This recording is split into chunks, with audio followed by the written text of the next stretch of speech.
In a world ruled by instinct and ancient law, one forbidden glance shattered a 1,000-year ritual. Kayla Vire, a nameless servant girl with nothing to lose, did what no one dared. She looked into the eyes of the Alpha King during the sacred choosing ceremony. What happened next broke bloodlines, defied councils, and proved that destiny doesn't care about your station. This is the story of how a nobody became everything, and how a king learned that true power isn't given, it's chosen. Stay until the end to see how one night in the forest changed an entire kingdom. Drop a like and comment which city you're watching from. The forest smelled like damp earth and old secrets. Kayla Vire pressed herself against the rough bark of an oak tree, her breath coming in shallow bursts that fogged in the cold night air. Her threadbare cloak, stolen from the laundry line that afternoon, clung to her shoulders, soaked through from the mist that rose from the forest floor. She could hear them now. Voices. Chanting. The low drum of ceremony echoing through the trees like a heartbeat. She shouldn't be here. Every law in the kingdom forbade it. Every warning she'd ever heard rang in her skull like bells. The ritual is sacred. The Alpha King chooses only from the bloodlines. Servants do not witness. Servants do not speak. Servants do not exist outside their station. But curiosity was a wicked thing, and Kayla had always been too curious for her own good. She moved closer, careful to avoid the dead branches scattered across the ground. Her boots, 3 sizes too large and stuffed with rags, made her steps clumsy, but she'd learned to walk quietly over the years. Invisibility was survival when you scrubbed floors in the lower halls of Drake Castle. Through the gaps in the trees, she saw light, torches arranged in a perfect circle, figures in white ceremonial robes, and in the center, standing alone, was him. Ronan Drake, Alpha King, ruler of the Northern Territories. Kayla's pulse hammered in her throat. She'd seen him before, of course. From a distance. Through doorways. In corridors where she'd pressed herself against the wall and dropped her gaze as he passed. But she'd never truly looked at him. Not like this. He stood at least a head taller than the tallest guard, his frame carved from muscle and wrapped in authority that needed no crown.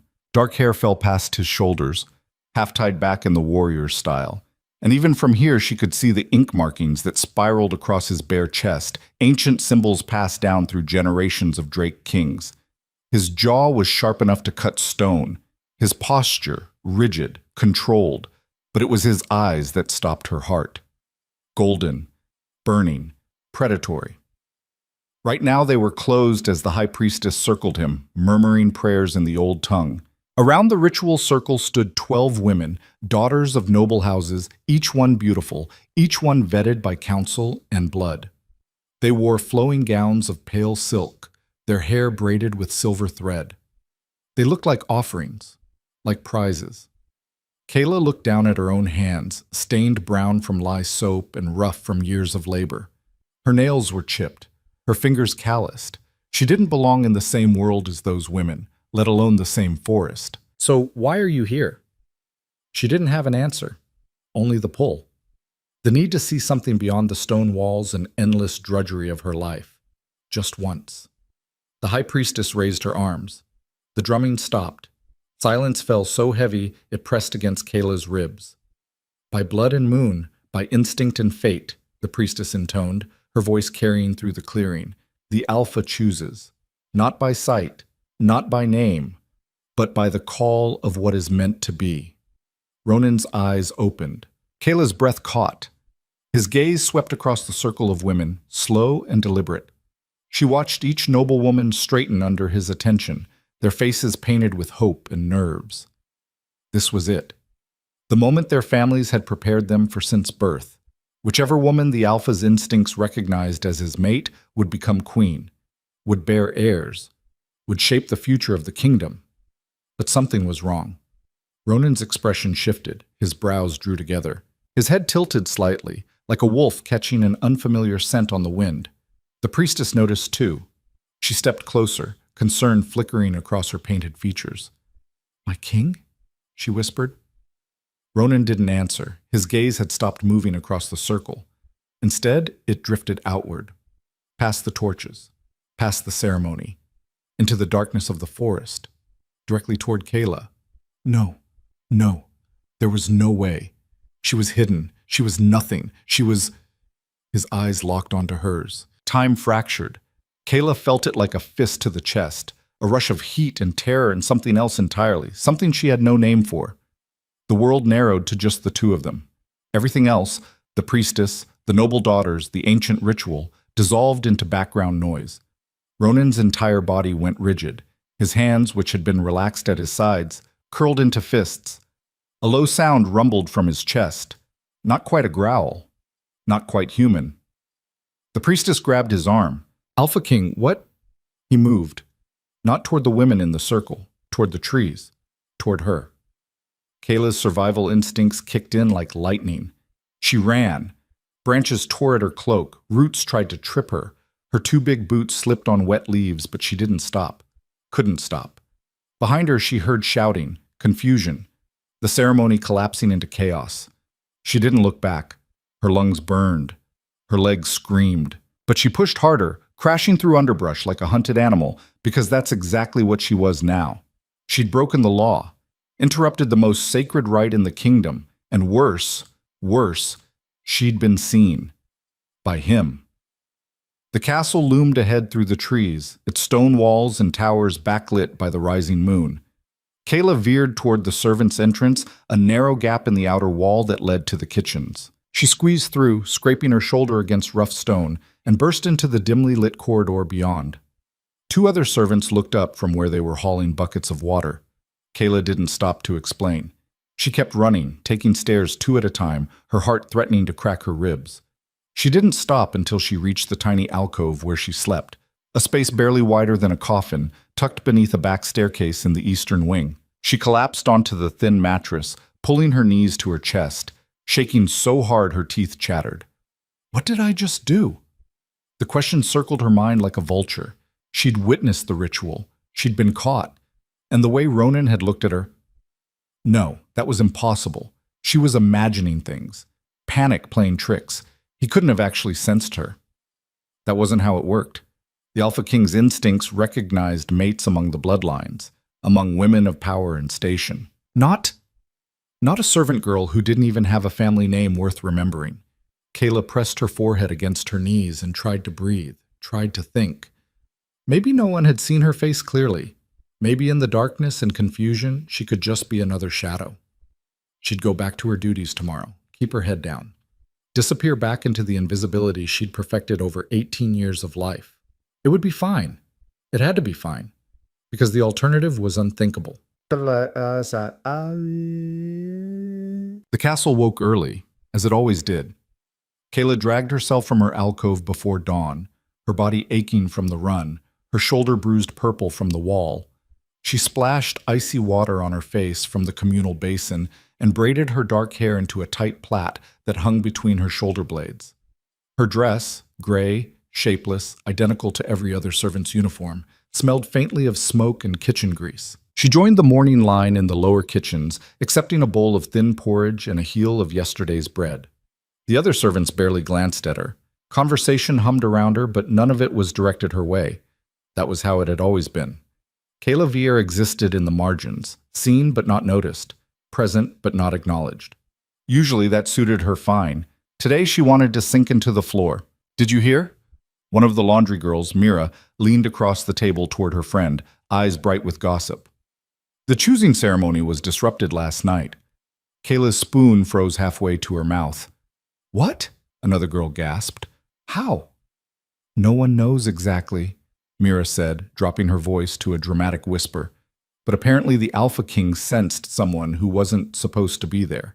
Some woman hiding in the forest. He abandoned the whole ritual, just walked off, left all 12 noble women standing there like fools. That's insane. I know.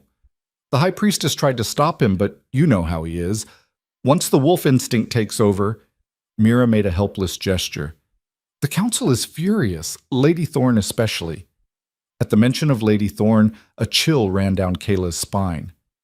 Lady Ilara de Thorne, head of the noble council, the woman who ran the castle with an iron fist wrapped in silk gloves. Her daughter Vivienne had been one of the 12 women in that circle last night. Vivienne, who was beautiful and educated and everything a future queen should be. Vivienne, who Lady Thorne had been grooming for this moment since birth. "They're saying," Mira continued, leaning in further, "that the king is hunting for whoever it was." The porridge turned to ash in Kayla's mouth. "Hunting? Why would he—" "Because she's his mate, obviously." Mira rolled her eyes like this should be clear. Why else would his instincts react like that? Whoever she is, noble or not, his wolf chose her, and now he won't stop until he finds her. The other girl whistled low. "Lady Thorne must be losing her mind." "Oh, she is. I heard her screaming at the guards this morning. Apparently the king left the castle before sunrise, took his personal guard and rode out into the territories. Didn't even tell the council where he was going." Kayla set down her spoon very carefully. Her hands were shaking again. "Eat up, girls!" The head cook's voice boomed across the kitchen. "Floors don't scrub themselves, and the East Wing needs fresh linens before midday." The servants scattered to their duties. Kayla moved on autopilot, collecting her bucket and brush, heading toward the corridors that needed cleaning. Her mind raced in circles. "He's looking for me." No, that was ridiculous. He didn't know who she was. Couldn't know. It had been dark. She had been hidden, and she'd run before anyone could. But those eyes, the way they'd found her through the shadows, the way everything else had fallen away.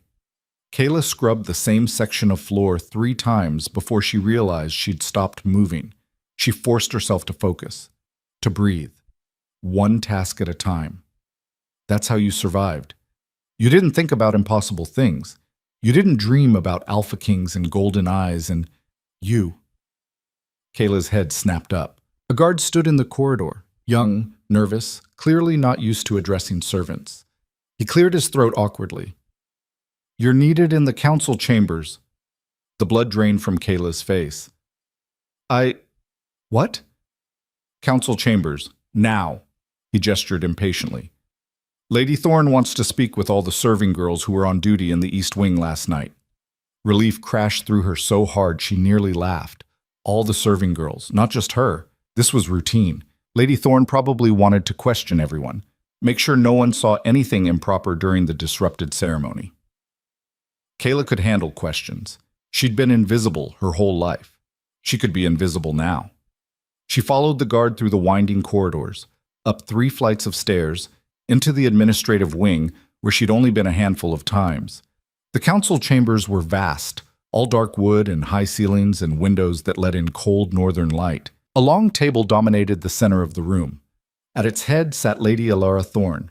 She was 50, maybe older, with silver blonde hair pinned in an elaborate style and a face that might have been beautiful once, but had hardened into something sharp and calculating. Her dress was deep burgundy, cut to emphasize her status, and her fingers glittered with rings that probably cost more than Kayla would earn in 10 lifetimes. 3 other serving girls already stood along the wall, heads bowed. Kayla took her place beside them, mimicking their posture. Lady Thorne's cold gaze swept over them like a blade. "One of you," she said quietly, "was in the forest last night." Silence. Thick and suffocating. The Alpha King's ritual was disturbed by an unauthorized presence. A woman. Someone who had no right to witness what is sacred and exclusive to the noble bloodlines. Lady Thorne stood, her chair scraping against stone. "I want to know who." None of the girls moved. Kayla kept her eyes on the floor, her heart slamming against her ribs. "Speak now," Lady Thorne continued, her voice dropping to something dangerous. "And your punishment will be measured. Remain silent, and I promise you, when I discover the truth, and I will, the consequences will be severe." Kayla's throat felt like it was closing. She couldn't breathe, couldn't think. If she confessed, what would happen?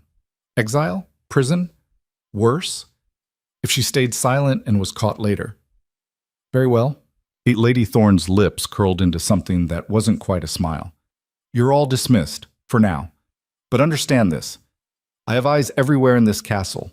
If any of you know something and choose to protect the guilty party, you will share her fate."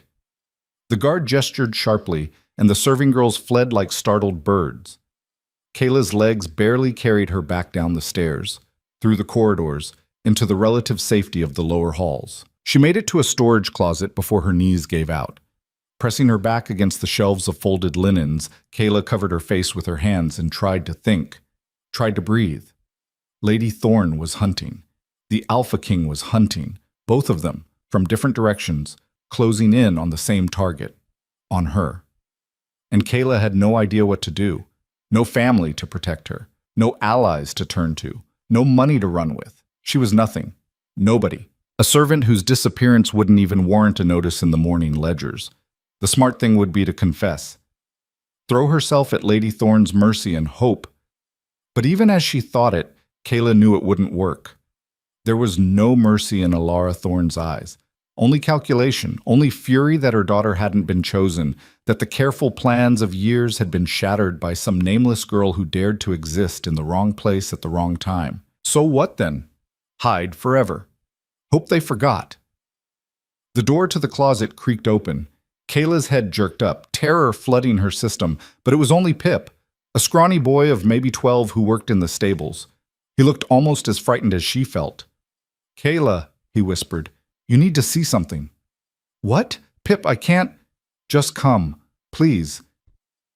Against her better judgment, Kayla followed him through the servants' passages, down into the depths of the castle where the stables connected to the lower courtyards. Pip led her to a small window that looked out onto the main gates. And there, riding through those gates on a massive black warhorse, was Ronan Drake. He looked like he'd been riding for days. Dust clung to his leather riding gear. His jaw was shadowed with stubble, but his eyes, those impossible golden eyes, were sharp and focused as they swept across the castle grounds. "He came back an hour ago," Pip whispered. "Didn't say nothing to nobody, just went straight to his chambers. But Kayla, people are saying he's going to search the whole castle, every room, every servant, until he finds her." Kayla's lungs refused to work. She watched as Ronan dismounted in one fluid motion, handed the reins to a stable hand without looking at him, and strode toward the main entrance with the kind of purpose that made guards scramble out of his path. He wasn't giving up, wasn't forgetting. And suddenly, Kayla understood with terrible clarity that her life had split into two paths the moment those golden eyes had found hers in the forest. She could keep running, keep hiding, and eventually be found. Or she could do something so reckless, so absolutely insane that even thinking it made her dizzy. She could go to him first. The decision settled in her chest like a stone dropped into deep water. Kayla stood at that window for 3 more heartbeats, watching Ronan disappear into the castle's main entrance, then turned to Pip with a steadiness that surprised even her. "If anyone asks," she said quietly, "you haven't seen me."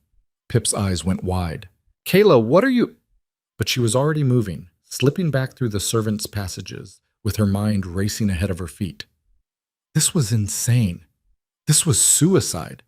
But hiding hadn't worked for anyone in the history of Drakey Castle, and she'd be damned if she'd spend the next week jumping at shadows, waiting for Lady Thorne's guards to drag her out by her hair. If Ronan was going to find her anyway, better it happen on her terms. The problem was getting to him. The Alpha King's chambers were in the North Tower, accessible only through guarded corridors that servants didn't enter unless explicitly summoned.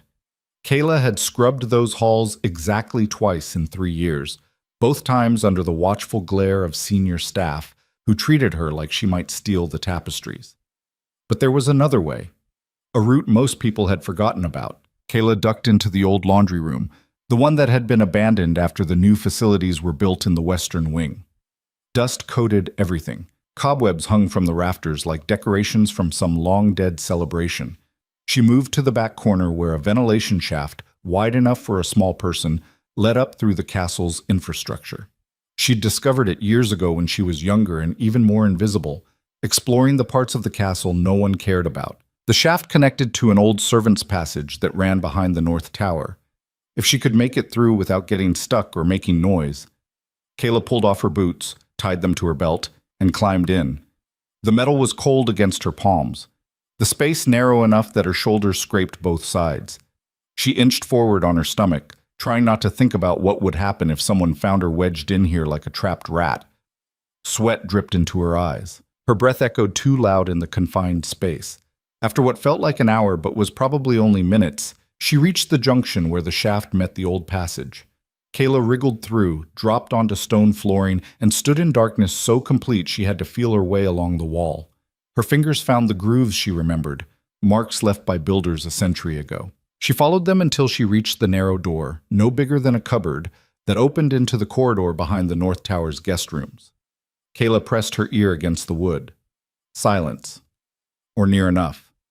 Distant voices, but far away.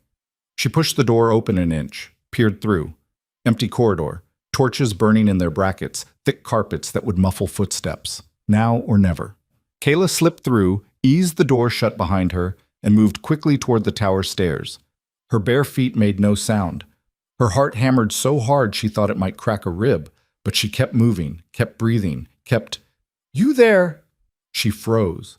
A guard appeared at the top of the stairs, young and sharp-eyed, his hand already moving to the sword at his hip. "This area is restricted. How did you—" "I need to see the Alpha King," Kayla said, the words tumbling out before she could stop them. The guard blinked, then laughed. Actually laughed. "Right, and I need to see the High Priestess naked. Get back to the kitchens before I— Tell him Kayla Vire is here." She lifted her chin, forcing her voice steady, even though her knees were shaking. "Tell him I'm the one from the forest." The laughter died. The guard stared at her like she'd grown a second head. "You're joking." "Do I look like I'm joking?" He didn't answer, just kept staring. Then, slowly, his expression shifted from disbelief to something closer to shock. "Wait here," he said finally, and disappeared up the stairs 2 at a time. Kayla waited. Her pulse counted the seconds, 30, 40, 60. What if Ronan refused to see her? What if the guard came back with Lady Thorne's people instead? What if— The guard reappeared, slightly out of breath, his face carefully blank. "Come with me."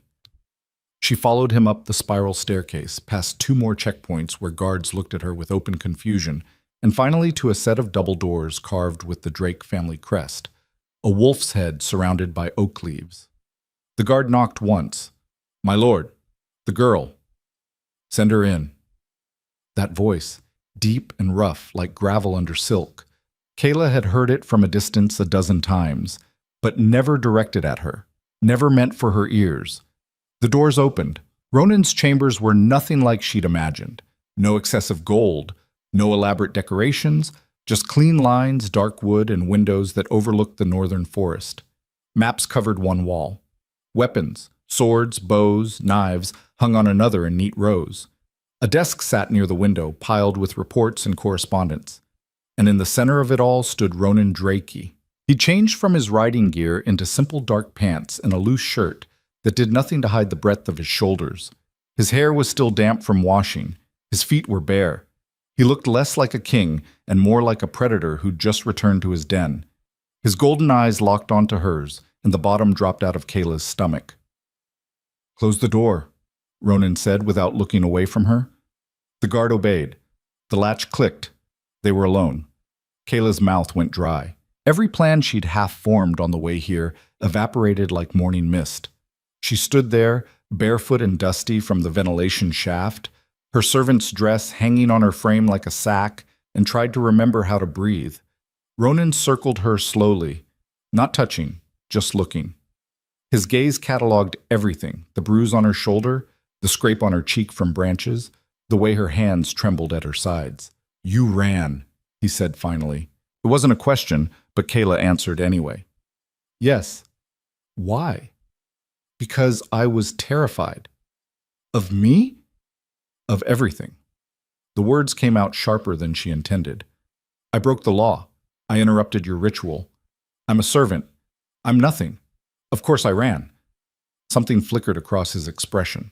He stopped circling, standing directly in front of her now, close enough that she had to tilt her head back to meet his eyes. "You're not nothing," he said quietly. "Tell that to Lady Thorne. Tell that to anyone in this castle. I scrub floors. I carry water. People look through me like I'm made of glass." Kayla's voice cracked despite her best efforts.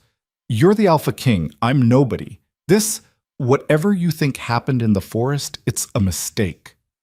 "No mistake." "You don't understand." "I understand perfectly." Ronan's jaw tightened. "I've spent the last 3 days searching every village in the Northern Territories because my wolf wouldn't let me rest.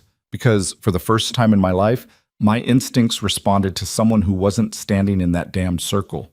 And when I finally gave up and came back here, I was planning to tear this castle apart stone by stone until I found you." He paused. "Then you walked in on your own." Kayla's throat felt like it was closing.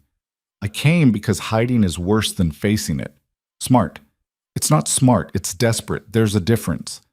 She wrapped her arms around herself, suddenly cold despite the fire burning in the hearth. "What happens now? You found me. What are you going to do?" Ronan studied her for a long moment. Then he crossed to a cabinet, poured 2 glasses of something amber from a crystal decanter, and held one out to her. Kayla stared at it. "I'm not allowed." "You're in my chambers. My rules." He pressed the glass into her hand. "Drink. You look like you're about to fall over." The liquor burned going down, but it steadied her. Kayla took another sip, then set the glass on the desk before she did something stupid like drain it. "I need you to understand something," Ronan said, his voice dropping lower. "The mate bond isn't a choice, it's recognition. My wolf knows what it knows, and it chose you. That means you're under my protection now, whether you accept it or not." "Your protection?" Kayla laughed, the sound bitter. "Do you know what Lady Thorn will do when she finds out? She's already questioning servants, already hunting. Her daughter was supposed to be chosen. This entire ritual was supposed to secure her family's position, and I—" She cut herself off, shaking her head. "You can't protect me from that. Watch me. You're a king, not invincible. The council serves at my pleasure, not the other way around." Ronan set his own glass down with enough force that the crystal rang. "I don't give a damn about their politics or their bloodline games. My wolf chose you. That's the end of it." "It's not that simple." "Why not?" "Because it couldn't be. Because people like Kayla didn't get happy endings. Because the world didn't work that way, where servant girls caught the eye of kings and lived to tell about it.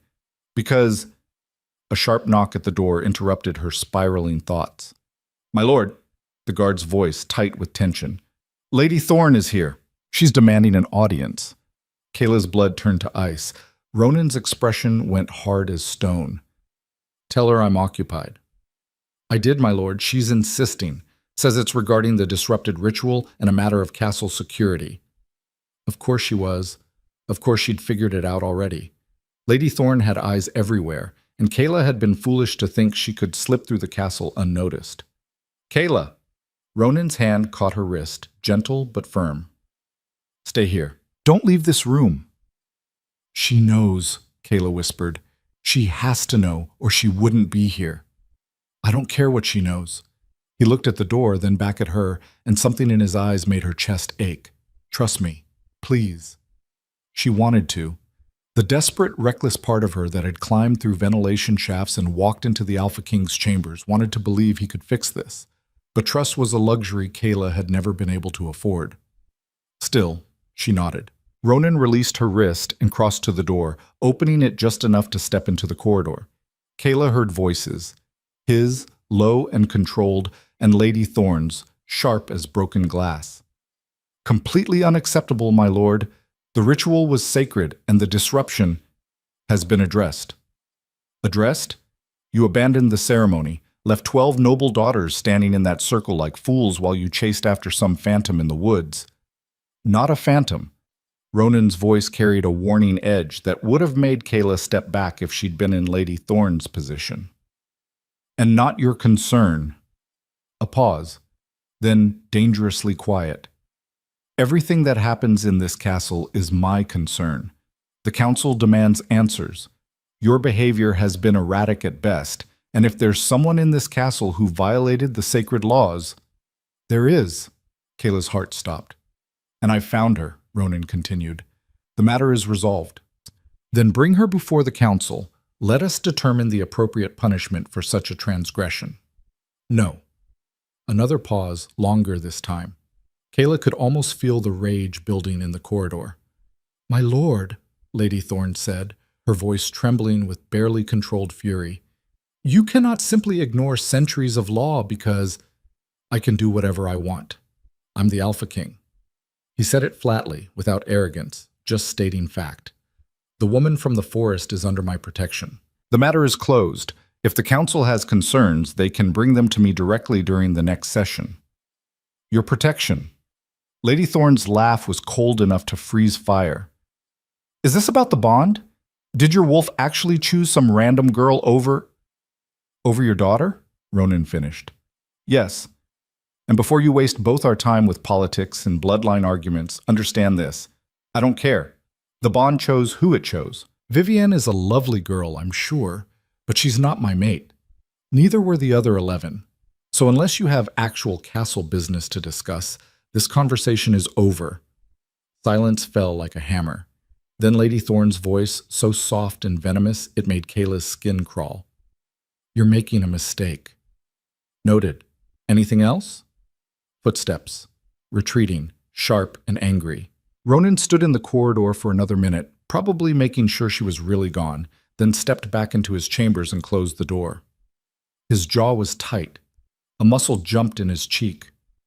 That went well, Kayla said weakly. He turned to look at her, and despite everything, despite the fear and the impossible situation and the fact that her life had just become exponentially more complicated, a smile tugged at the corner of his mouth. You're still here. You told me not to leave. Yeah, I half expected you to climb back through whatever passage you used to get here the moment the door closed. Kayla blinked. How did you... You have dust in your hair and cobwebs on your dress. And I know every official entrance to this tower. None of them would have let you pass. He crossed the room, stopping just in front of her again. You're resourceful. I'll give you that. I'm desperate. There's still a difference. Maybe.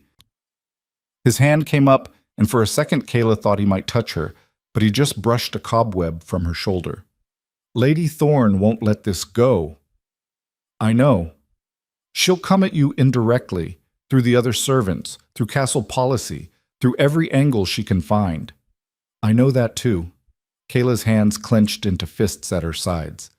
Which is why I should leave, tonight, before this gets worse. No. Ronan. No. He said it firmly, no room for argument. You run now, you'll spend the rest of your life looking over your shoulder, and I'll spend the rest of mine hunting you down again. Neither of us wants that. So what then? I just stay here and wait for her to destroy me? You stay here under my protection. You move into quarters befitting someone under the Alpha King's care. You stop sleeping in whatever closet they've been keeping you in. His eyes narrowed. Where do you sleep? Kayla hesitated. There's an alcove under the back stairs. His expression went flat. An alcove. It's fine. It's warm enough, and no one bothers me. That ends today. Ronan crossed to his desk, scrawled something on a piece of parchment, and sealed it with wax. This goes to the housekeeping staff. You'll have a proper room in the East Wing by tonight, meals from the main kitchens, not whatever scraps they've been feeding servants, and clothes that actually fit. I can't. Yes, you can, because like it or not, you're my mate, and that comes with certain protections, certain privileges, whether you want them or not. Kayla's head spun. This was happening too fast. Yesterday she'd been invisible. Today she was standing in the Alpha King's chambers being offered a life she couldn't even imagine. This is insane, she whispered. Probably. People will talk. Let them. Lady Thorne will. Let her. Ronan moved closer, and this time he did touch her, his hand coming up to cup her jaw with surprising gentleness. His palm was warm, calloused, real. I know this is terrifying. I know you didn't ask for any of this, but you walked in here instead of running, and that took more courage than most people have in their entire lives. So trust it. Trust yourself. And trust me when I say I'm not going to let anyone hurt you. His thumb brushed across her cheekbone, and Kayla's breath caught. She'd never been touched like this, like she was something precious, something worth protecting. It made her want to believe him. It made her want to cry. I don't know how to do this, she admitted. Neither do I. A rueful smile crossed his face. I was supposed to choose a noble daughter, produce heirs, maintain political alliances. Instead, my wolf chose a girl who climbed through my ventilation system, so we're both figuring it out. Despite everything, Kayla laughed. It came out shaky and half-broken, but it was real. The moment shattered when someone screamed. Not close. Somewhere below, in the castle's lower levels. But loud enough, urgent enough, that both of them tensed. Ronan's hand dropped from her face. He crossed to the door in 3 strides, yanked it open. What was that? The guard looked pale. I don't know, my lord. It came from another scream, then shouting, footsteps thundering through corridors. Ronan swore under his breath and grabbed a sword from the wall. Stay here, he told Kayla. Lock the door behind me. Don't open it for anyone except me. What's happening? I don't know yet. He was already moving, the guard falling in behind him. But I'm going to find out. The door slammed. Kayla stood frozen for 3 heartbeats, then crossed the room and threw the bolt. Her hand shook as she pressed her back against the wood, listening to the chaos building somewhere below. More shouting, running, the sound of something heavy crashing.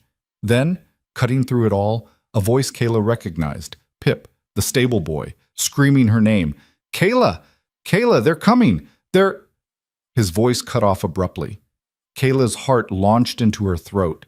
She grabbed the bolt, started to pull it back, then stopped. Ronan had told her to stay, had told her to lock the door. But Pip had helped her, had warned her. And now he was screaming her name in the corridors like he was being dragged away. The decision took less than a second. Kayla threw open the door and ran. The corridors were chaos. Servants fled in every direction. Guards shouted orders. And there, at the far end of the hallway, she saw them. 2 of Lady Thorne's personal guards, hauling Pip between them. The boy's face was bloody. He was fighting, kicking, but they were twice his size. Let him go! Kayla shouted. Everyone froze, turned, stared. One of Lady Thorne's guards, a massive man with a scar across his jaw, smiled.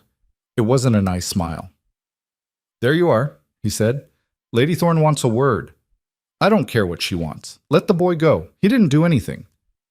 He helped you break into restricted areas, aided in violating castle security. The guard shrugged. That's a flogging offense. Maybe worse.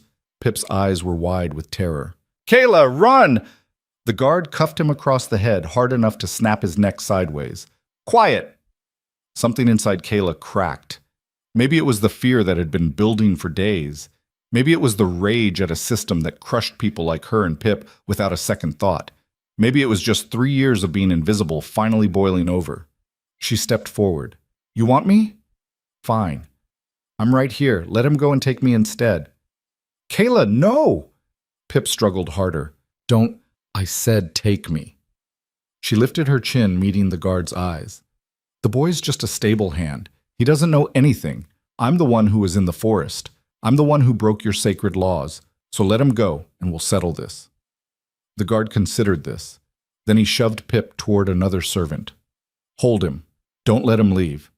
He advanced on Kayla, hand reaching for her arm. And that's when Ronan appeared at the end of the corridor like a storm made flesh. Touch her, he said quietly, and you'll lose that hand. The entire hallway went silent. The guard froze mid-reach. Slowly, very slowly, he lowered his arm and turned to face the Alpha King. Ronan walked toward them with deliberate steps, his sword still in hand, though he held it loosely at his side. His expression was calm, almost pleasant, which somehow made him more terrifying than if he'd been raging. Explain, he said, why Lady Thorne's guards are dragging children through my castle and threatening my people. My lord, the scarred guard bowed stiffly. We were securing a potential security breach.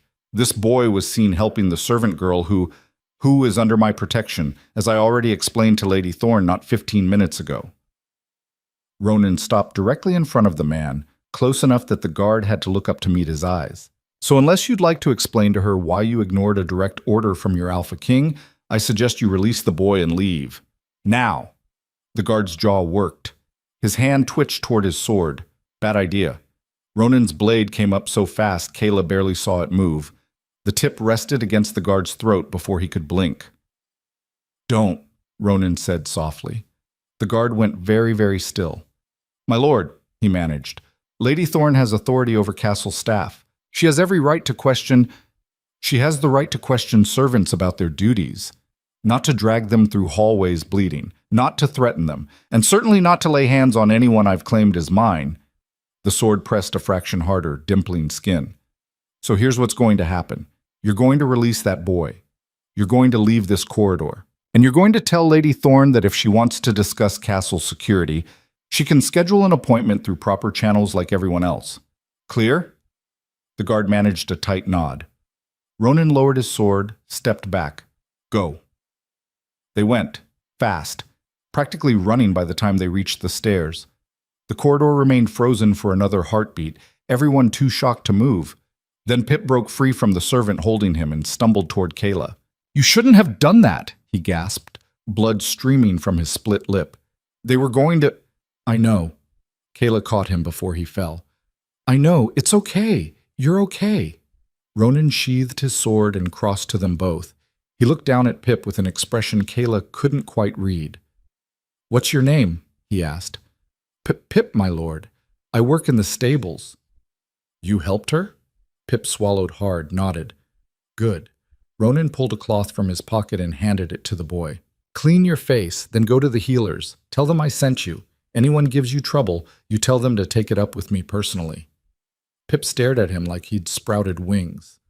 My lord, Thank you. Thank you, Go. The boy went, still clutching the cloth, glancing back at Kayla with eyes full of questions she couldn't answer. When he was gone, Ronan turned to face the remaining servants and guards in the corridor.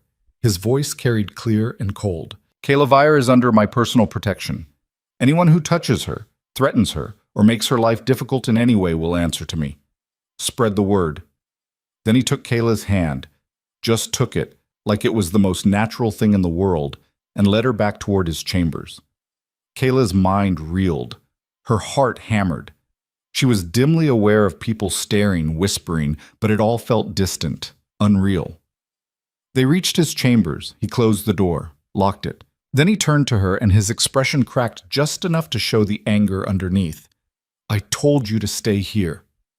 I heard Pip screaming. I don't care if you heard the castle collapsing. I told you to stay safe.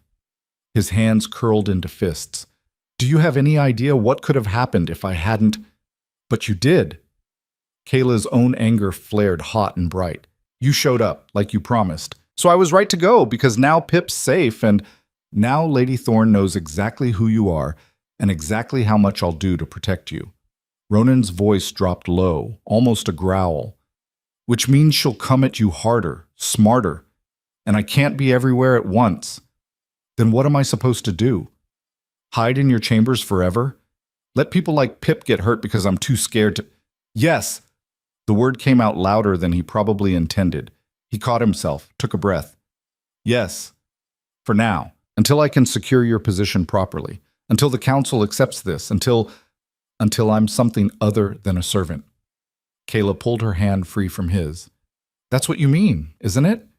Until I'm noble enough or important enough that protecting me doesn't make you look weak. That's not... It is. She wrapped her arms around herself, suddenly exhausted. You can call me your mate. You can give me fancy rooms and protection. But at the end of the day, I'm still Kayla Vire. Still nobody. And Lady Thorne knows that. Everyone knows that, including me. Ronan stared at her for a long moment. Then, unexpectedly, he laughed. It was a rough sound, half bitter. You think I care about appearances? About what the council thinks? He shook his head. I'm the first Alpha King in 3 generations to refuse the chosen ceremony, to claim a mate outside the bloodlines. My mother is rolling in her grave right now, and half the Northern Lords probably want my head. And you know what? I don't care. Because my wolf chose you, not some perfect noble daughter. You. And that means something. What does it mean? Kayla's voice cracked. Tell me. Because I don't understand any of this. Ronan crossed the space between them in 2 strides. His hands came up to frame her face, forcing her to meet his eyes. It means you're mine, he said quietly. Not my property. Not my servant. Mine. My equal. My match. The other half of something I didn't even know was incomplete until you looked at me through those trees. His thumb brushed across her cheek. And I will burn this entire castle to the ground before I let anyone take that away. Kayla's breath hitched. She wanted to believe him, wanted it so badly it hurt. But before she could answer, before she could say anything at all, a knock sounded at the door. Hard and urgent. My lord! A different guard this time, voice tight with stress. You need to come. Now. Lady Thorne has called an emergency council session. She's demanding your immediate presence. Ronan's jaw clenched so hard Kayla heard his teeth grind. Tell her, she's brought half the noble families with her, my lord. They're in the great hall, waiting. A pause. Then, very quietly, of course she has. He looked down at Kayla, and she saw the calculation in his eyes, the decision being made. You stay here, he said. I mean it this time. Lock the door. Don't open it for anyone. I'll handle the council. Ronan, please. He pressed his forehead against hers briefly, achingly gentle. Please, just do this. For me. She nodded because she didn't trust her voice. He released her, grabbed his sword belt from where he'd dropped it, and strode toward the door, paused with his hand on the latch. Kayla? Yeah? When I get back, we're going to finish this conversation. And then I'm going to teach you how to use a knife, because clearly I can't trust you to stay out of trouble. Despite everything, she smiled. Deal. He left. The door closed. The bolt clicked into place, and Kayla stood alone in the Alpha King's chambers, listening to his footsteps fade down the corridor, and wondered how long it would take for Lady Thorne to tear everything apart. She lasted 20 minutes before the walls started closing in. Kayla paced the length of Ronan's chambers, her bare feet wearing a path in the carpet between the window and the door. 20 minutes of listening to her own breathing. 20 minutes of imagining what was happening in that great hall. Lady Thorne with her venom and her noble allies. Ronan standing alone against a council that wanted him to choose their way, not his wolf's way. 20 minutes of being useless. She pressed her forehead against the cold window glass, staring out at the northern forest. From here she could see the edge of the ritual clearing, just visible through the trees. The place where everything had started, where her stupid curiosity had collided with fate and torn her life into pieces. A knock at the door made her jump. It's me, a female voice called. Not hostile, but not friendly either. I've been sent to escort you. Kayla's pulse kicked up. Escort me where? The Alpha King requests your presence in the Great Hall. That didn't make sense. Ronan had explicitly told her to stay here, to not open the door for anyone, unless something had changed, unless the council had demanded, I need confirmation, Kayla said carefully. What did he tell you to say? A pause. He didn't tell me anything. Lady Thorne sent me. She said you'd want to hear what's being decided about your future. Ice flooded Kayla's veins. Tell Lady Thorne, she said slowly, clearly, that I'm staying exactly where I am. That's not wise. I don't care.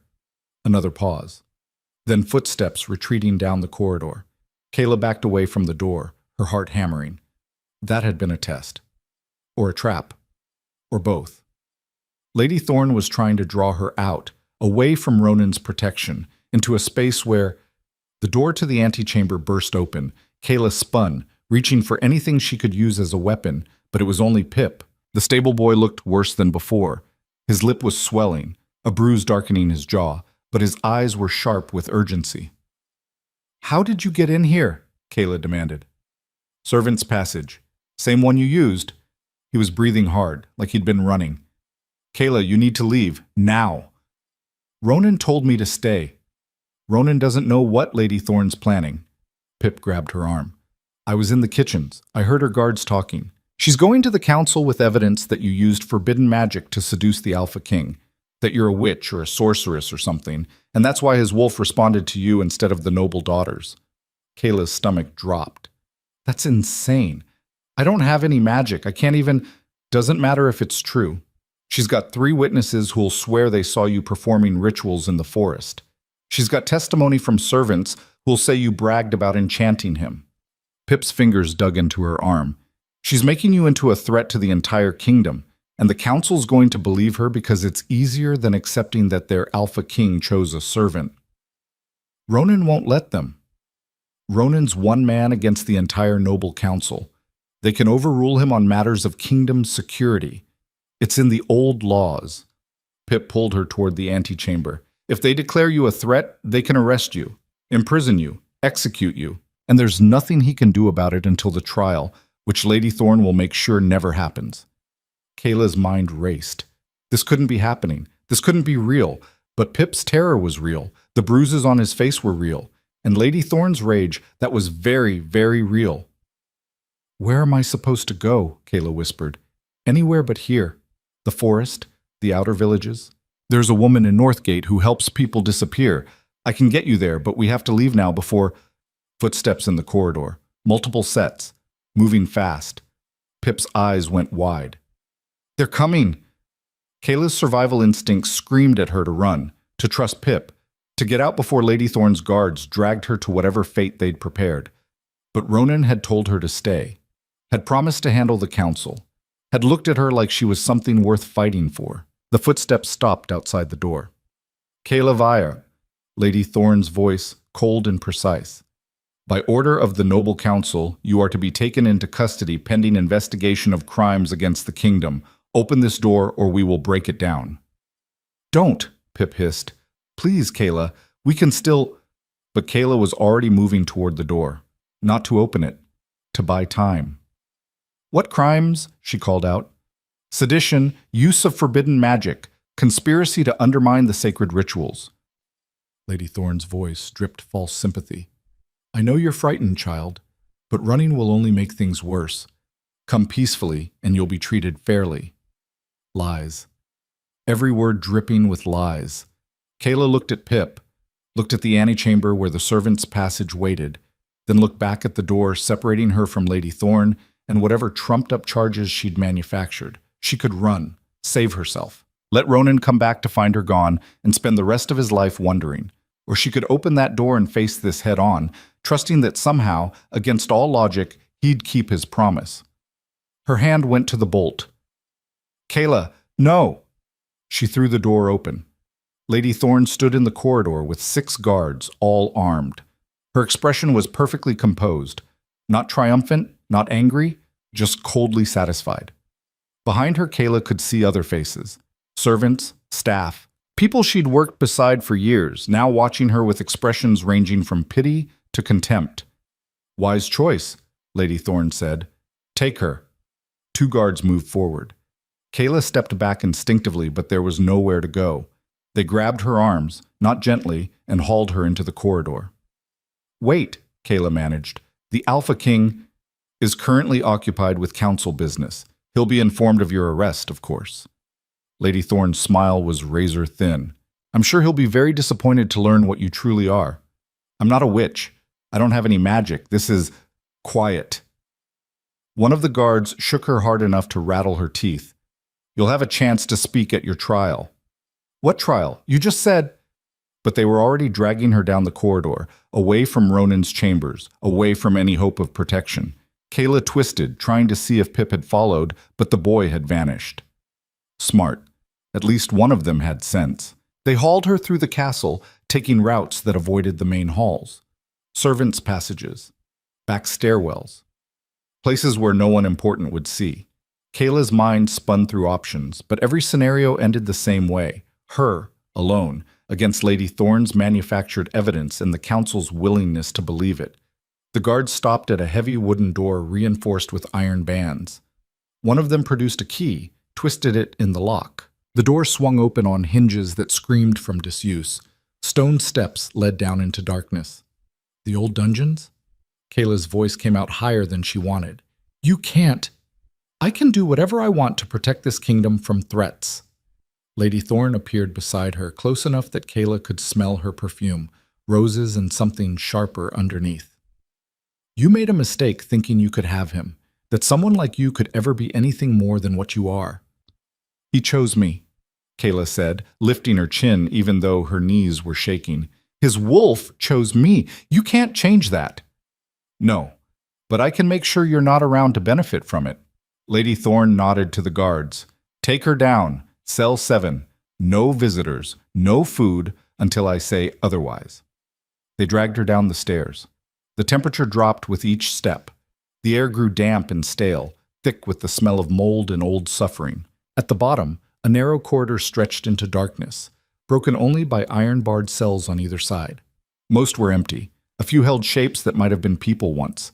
Cell 7 was at the far end. The guards threw her inside hard enough that she hit the far wall and crumpled.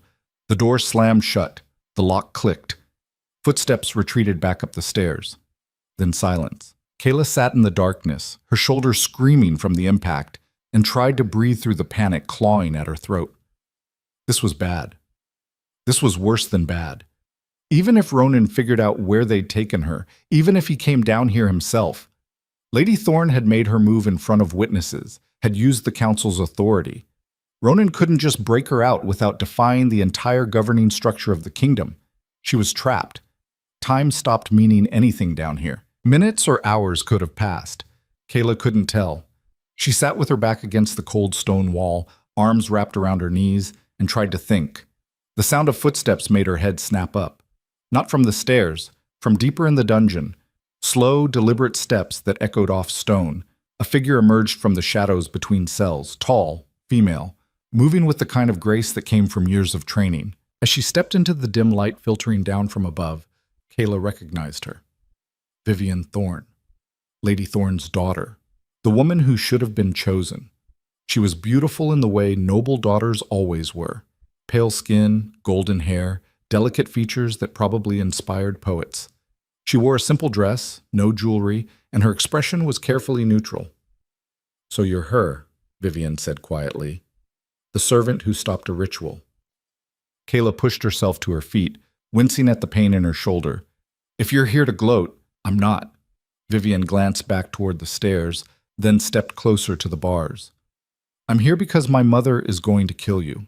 Maybe not today. Maybe not obviously. But she will make sure you disappear and no one will ask too many questions about a servant girl who dabbled in dark magic." I know." Vivian's lips pressed into a thin line. "I was in that circle. I felt what happened when he sensed you. That wasn't magic. That was the bond. Real and undeniable. Which is why my mother can't let you live." Kayla's throat tightened. "Why are you telling me this?" "Because I don't want to be queen." The words came out flat, almost bitter. "I never did. My mother has been grooming me for this since I was 6 years old, and all I've ever wanted is to choose my own path. So when the Alpha King's wolf didn't choose me, I was relieved." She paused. "Until I realized my mother would rather destroy you than accept that outcome. So what am I supposed to do? Your mother has guards everywhere. The council believes her lies. And Ronan," Kayla's voice cracked, "even if he wanted to help, defying the council would make him look weak, would undermine everything. Then you can't be here when he tries." Vivian reached into her dress and pulled out a key. Iron, old, identical to the one the guard had used. "There's a passage at the end of this corridor, leads to the outer cisterns. From there you can reach the forest." Kayla stared at the key. "Why would you help me?" "Because my mother has controlled my entire life. Every decision, every breath, and I'm tired of watching her destroy people who get in her way." Vivian's hand trembled slightly as she pushed the key through the bars. "Take it. Leave before she comes back. Don't tell anyone I helped you." "If they find out, they won't. I'm her perfect daughter. She'd never suspect me." Vivian's smile was sad and sharp. "Besides, someone should get a happy ending out of this mess." Kayla took the key. Her fingers closed around cold metal, and for a moment she couldn't breathe. This was it. Her chance. Her only chance. "Thank you," she whispered. Vivian nodded once, then turned and walked back into the shadows. Her footsteps faded, disappeared. Kayla stood frozen for 3 heartbeats, then moved. She unlocked the cell door, wincing at the scrape of metal on metal, slipped into the corridor, moved toward the far end where Vivian had indicated. And there it was. A gap in the stone wall, barely visible, just wide enough for a person to squeeze through.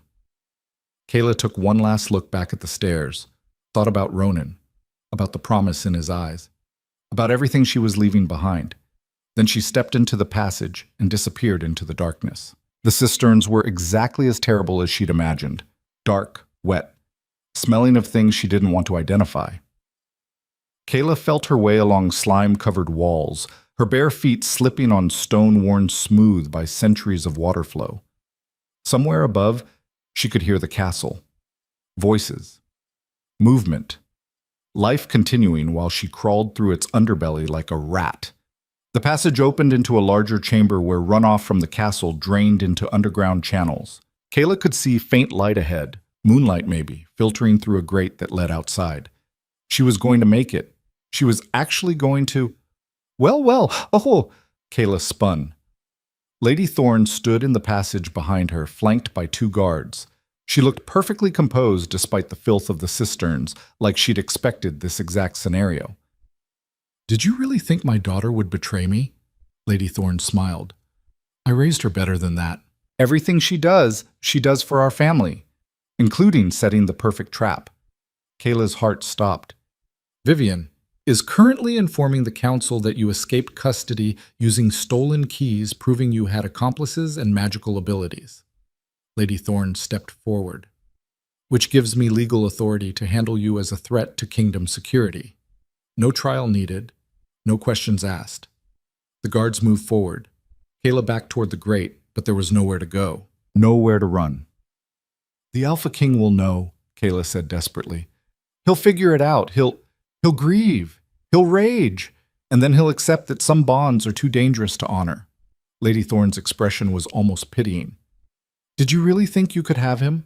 A nobody servant with no name, no family, no value? The world doesn't work that way, child. Kayla's back hit the grate. Cold metal dug into her spine. The guards were 3 steps away. 2 steps. She had seconds, maybe less, so she did the only thing she could think of. She screamed, not a scream for help, a scream of pure, wordless rage that echoed through the cisterns and up into the castle above. A scream that said, I existed, I mattered, you can't erase me. And something answered. The air in the cistern changed, pressure built like before a storm. The guards stopped, looking around in confusion. Lady Thorne's expression flickered with uncertainty. Then the grate behind Kayla exploded outward. She fell backward through the opening, hitting ground that was thankfully soft, mud and grass. Above her, the castle wall loomed. Behind her, the forest. And standing between her and freedom, Ronan. He looked like he'd torn through half the castle.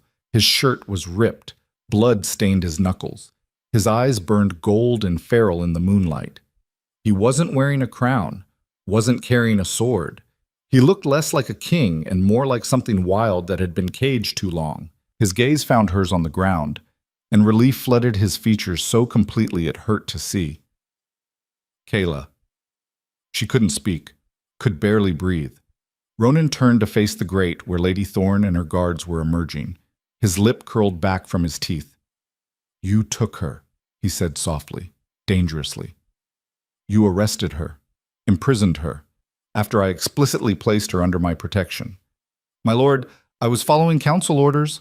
The council doesn't give orders, I do. Ronan's voice dropped lower, something rumbling underneath it that wasn't quite human. And I ordered her protected. So either the council betrayed me or you acted without authority. Which is it? Lady Thorne's composure cracked slightly. She's a threat to the kingdom. The evidence is fabricated. I know, because I spent the last hour tearing your case apart in front of the entire council. Ronan took a step forward. Your witnesses recanted. Your evidence disappeared. Funny how that happens when people are more afraid of me than they are of you. You can't. I can. I did. And now I'm giving you a choice. He stopped directly in front of her. You can accept that your daughter wasn't chosen, leave Kayla alone and keep your position on the council. Or you can keep pushing, and I will dismantle everything you've built, your family's holdings, your political alliances, your daughter's marriage prospects, all of it, gone. Lady Thorne's face went white with rage. You wouldn't dare! Try me! Silence fell like a hammer. The guards looked between their lady and their king, clearly unsure who to obey. Lady Thorne's hands clenched into fists at her sides. This isn't over, she said finally. Yes, Ronan said quietly. It is. Guards, escort Lady Thorne back to her quarters. She's to remain there until the council formally reviews her conduct. The guards hesitated. Then, slowly, they moved to flank Lady Thorne instead of Kayla. One of them gestured toward the castle. Lady Thorne looked at Kayla one last time. The hatred in her eyes promised this was far from finished.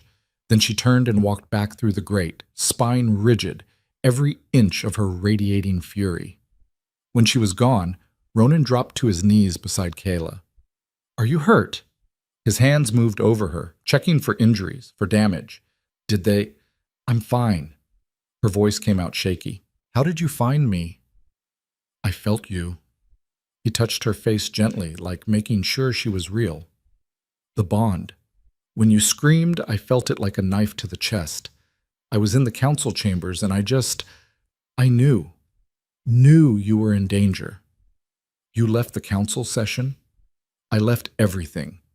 He helped her to her feet, steadying her when she swayed.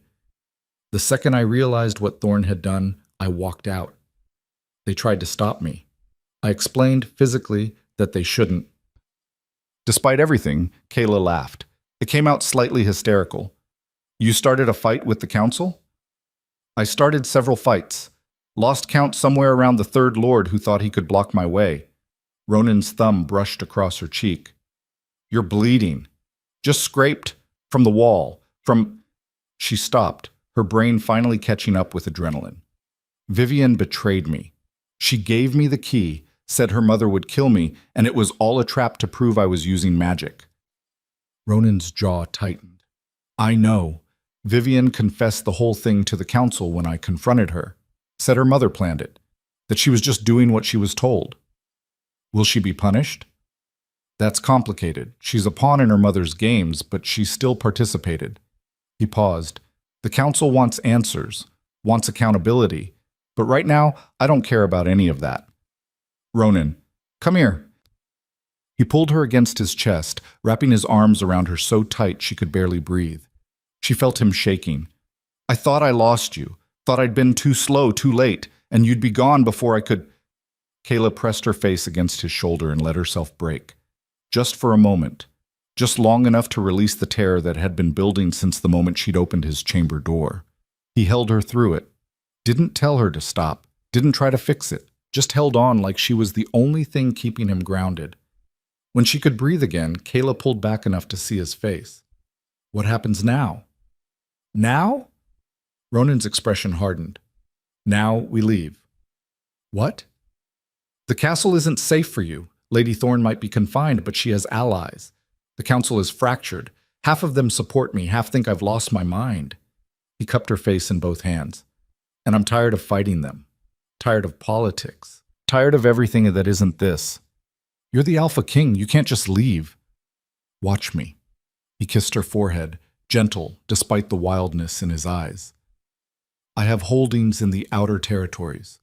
A lodge in the northern mountains where the council can't reach without my permission. We'll go there. Let things calm down. Let the council realize they don't have a choice. They'll call it abandonment. Let them. Ronan's smile was sharp. They need me more than I need them. When they're ready to accept you, we'll come back. Until then, I'm choosing you over politics, over duty, over everything. Kayla's throat tightened. That's insane. Probably. He pulled her toward the forest, already moving. But I told you, I don't do anything halfway, and I meant what I said. I will burn this entire kingdom down before I let anyone take you from me. They were halfway to the tree line when Kayla heard it. Hoofbeats. Coming fast. Multiple horses. Ronan heard it too. He tensed, pushing Kayla behind him. Stay close! Riders emerged from the direction of the main gates. At least a dozen. Armed. Moving with purpose. But the lead rider wasn't wearing Lady Thorn's colors. He wore the black and silver of the Alpha King's personal guard. And when he pulled his horse to a stop 20 feet away, Kayla recognized him. Marcus, the captain who'd been with Ronan in the tower. My lord. Marcus dismounted, dropping to one knee. The council's making their move. They're calling an emergency session to declare you unfit. Lady Thorn's claiming you're under a spell. They have documents, signatures. They're going to strip your title if you don't return and answer the charges. Ronan's entire body went rigid. On what grounds? Abandonment of duty, dereliction, choosing personal interests over kingdom security. Marcus's expression was grim. Half the lords are with you, but the other half, they see this as weakness, as proof that the bond has compromised your judgment. My judgment is fine. Then prove it. Marcus gestured back toward the castle. Come back. Face them. Show them you're still in control. No. Ronan didn't hesitate. They want me to choose between Kayla and the crown. I'm choosing her. End of discussion. My lord, if you don't return, then they'll pick a new Alpha King. someone more pliable, someone who'll play their political games. Ronan's hand found Kayla's, gripping tight. I don't care. Let them have it. Marcus's eyes widened. You're serious. Completely. Silence fell. The other guards looked at each other. Kayla could see the calculations happening behind their eyes. Their king was choosing exile over duty, choosing a servant girl over power. It should have felt triumphant. It should have felt like winning. Instead, it felt like everything was falling apart. Ronan, Kayla said quietly, you can't do this. He looked down at her, confused. What? You can't give up your crown for me. Can't walk away from everything you are because, her voice cracked, because I'm not worth it. You are worth it. You're worth everything. No. She pulled her hand free from his. I'm a servant. I scrub floors. I have no family, no name, no value beyond what I can do with my hands. And you're the Alpha King. You have responsibilities, people who need you, a kingdom that will tear you apart the moment I turn my back. Ronan grabbed her shoulders. You think I can go back there? Sit in council meetings and play politics while Lady Thorne plots your death? While nobles whisper that you've enchanted me? I can't do it, Kayla. I can't pretend this doesn't matter. Then make them accept it. She met his eyes. Not by running, not by choosing me over them, but by standing there and making them see that I'm not a threat, that the bond is real, that a scream cut through the night. Everyone spun toward the sound. It had come from the forest, deep in the trees where the ritual clearing sat. Marcus's hand went to his sword. What was... Another scream, then shouting, the clash of weapons. The clearing, one of the guards said. Something's attacking. Ronan was already moving, not toward the castle, toward the forest, toward the sound of fighting. My lord, wait, Marcus called. We don't know what... But Ronan was running now, and Kayla ran after him because what else could she do? The guards followed, horses pounding behind them, everyone converging on the ritual clearing where this had all started. They burst through the trees and stopped. The clearing was chaos. People, villagers by the look of their clothes, were scattered across the ritual ground. Some were fighting, some were running. And in the center, where the ceremonial circle had been drawn, Lady Thorne stood with a knife. Not just any knife. The ceremonial blade used in bonding rituals. Silver. Ancient. Covered in markings that made Kayla's skin crawl just looking at them. And kneeling in front of her, bound and bleeding, was Vivian. Mother, please. Vivian was crying, makeup running down her face. Please, I did what you asked. You failed. Lady Thorne's voice was cold. Dead. The servant escaped. The Alpha King still protects her, and now I have no choice. What are you doing? Ronan's voice cut across the clearing like a whip. Lady Thorne looked up, smiled. It was the worst smile Kayla had ever seen. Fixing your mistake, she said. If you won't choose my daughter as your mate, then I'll force the bond myself. The old rituals still work, blood and will and sacrifice. All I need is... She raised the knife.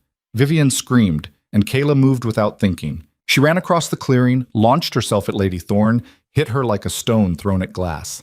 They went down together. The knife flew from Lady Thorne's hand, spinning away into the grass. Kayla scrambled for it, fingers closing around the hilt. Lady Thorne grabbed her hair, yanked her backward. You little... Kayla twisted, brought the knife up, and drove it into Lady Thorne's shoulder. Not deep, not fatal, but enough. Enough to make her let go. Enough to stop her. Lady Thorne fell back, clutching her shoulder, eyes wide with shock. Blood welled between her fingers, dark and thick in the moonlight. Kayla stood over her, the ceremonial blade still in her hand, breathing hard. The entire clearing had gone silent. Ronan reached her first, his hands closed over hers on the knife. Kayla, let go. She did. Her fingers were shaking so hard the blade clattered when it hit the ground. Guards surrounded Lady Thorne. Marcus was cutting Vivian free. The villagers, whoever they were, stood frozen, watching. And Kayla stood in the center of it all, blood on her hands, her bare feet planted in the ritual circle where this nightmare had begun. She'd just stabbed a noblewoman, the head of the council, Lady Thorne, in front of witnesses. There was no coming back from this. There was no coming back from this. The thought echoed in Kayla's skull as she stared down at her hands, Lady Thorne's blood drying dark between her fingers. Around her, the clearing had gone so quiet she could hear her own heartbeat, could hear the ragged breathing of Vivian still kneeling in the grass, could hear the villagers shifting, uncertain, waiting for someone to break the silence. Lady Thorne clutched her shoulder, her face gone white beneath perfectly applied makeup. The wound wasn't deep. Kayla had pulled back at the last second, some part of her unable to fully commit to murder. But blood seeped through the noblewoman's fingers, staining her burgundy dress black in the moonlight. "She attacked me," Lady Thorne gasped, her voice high and sharp with pain. "You all saw. The servant attacked me with a ceremonial blade. Proof she's been using dark magic all along." "Shut up!" Ronan's voice cut across her words like a blade. He stepped between Kayla and the guards, his body a wall of protection. "You were about to stab your own daughter. Everyone here saw that too. I was performing a ritual, a sacred ceremony to correct the mistake that you were attempting blood magic." Marcus moved forward, his sword still drawn, his expression disgusted. "Forcing a bond against the Alpha King's will. Against your daughter's will. That's forbidden. Has been for 200 years. Lady Thorne's eyes darted between the guards, searching for allies. "I was trying to save the kingdom from this enchantment. She's corrupted him, made him weak. Anyone with eyes can see. I see a woman who's so desperate to control her daughter's future that she nearly killed her." Ronan's hands clenched into fists at his sides. "Guards, take Lady Thorne into custody. Real custody this time. The kind with actual chains." "My lord, you can't—" One of the guards hesitated. The council can explain to me later why they allowed a woman to practice forbidden blood magic in the ritual clearing." Ronan's voice dropped to something dangerous. "Or they can stand aside and let me handle this. Their choice." The guards looked at each other. Then, slowly, they moved toward Lady Thorne. She backed away, still clutching her shoulder. "You're making a mistake, all of you. When the council hears about this, when they learn that you're protecting a servant who stabbed a noblewoman, they'll learn that I defended myself." Kayla's voice came out stronger than she expected. She stepped around Ronan, her bare feet silent on the grass. "You were holding a knife over your own daughter. You were going to kill her. I stopped you. That's not magic. That's not enchantment. That's just—" She paused, searching for words. "That's just refusing to let you hurt anyone else." Lady Thorne's laugh was brittle. "You think anyone will believe you? A nobody servant with no name, no family, no—" "I believe her." Vivian's voice, cracked and small, cut through her mother's words. Everyone turned. Vivian had pushed herself to her feet. Her hands were still bound. Marcus hadn't finished cutting the ropes, but she stood straight despite the blood on her dress, the tear tracks on her face. She looked at her mother with an expression that was equal parts grief and rage. "I believe her," Vivian repeated, louder this time, "because you told me exactly what you were planning. You said if I couldn't be queen, you'd force the bond yourself. Use the old magic. Sacrifice whatever was necessary to secure our family's power." Her voice broke. "I thought you meant livestock, animals. I didn't think you meant—" "I meant to save you from a life of insignificance," Lady Thorne hissed. "Everything I've done, I did for our family, for our bloodline, to make sure you had the future you deserved." "I never asked for this." Vivian's shout echoed across the clearing. "I never wanted to be queen. I told you that 100 times, and you never listened. You just kept pushing and planning and treating me like a piece on a game board instead of a person." The guards had reached Lady Thorne now.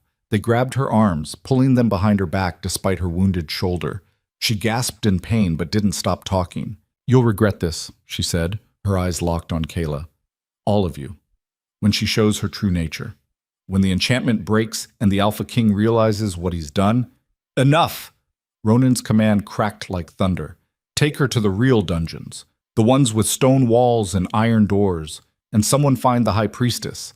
I want every inch of this clearing checked for blood magic, every artifact, every marking, all of it."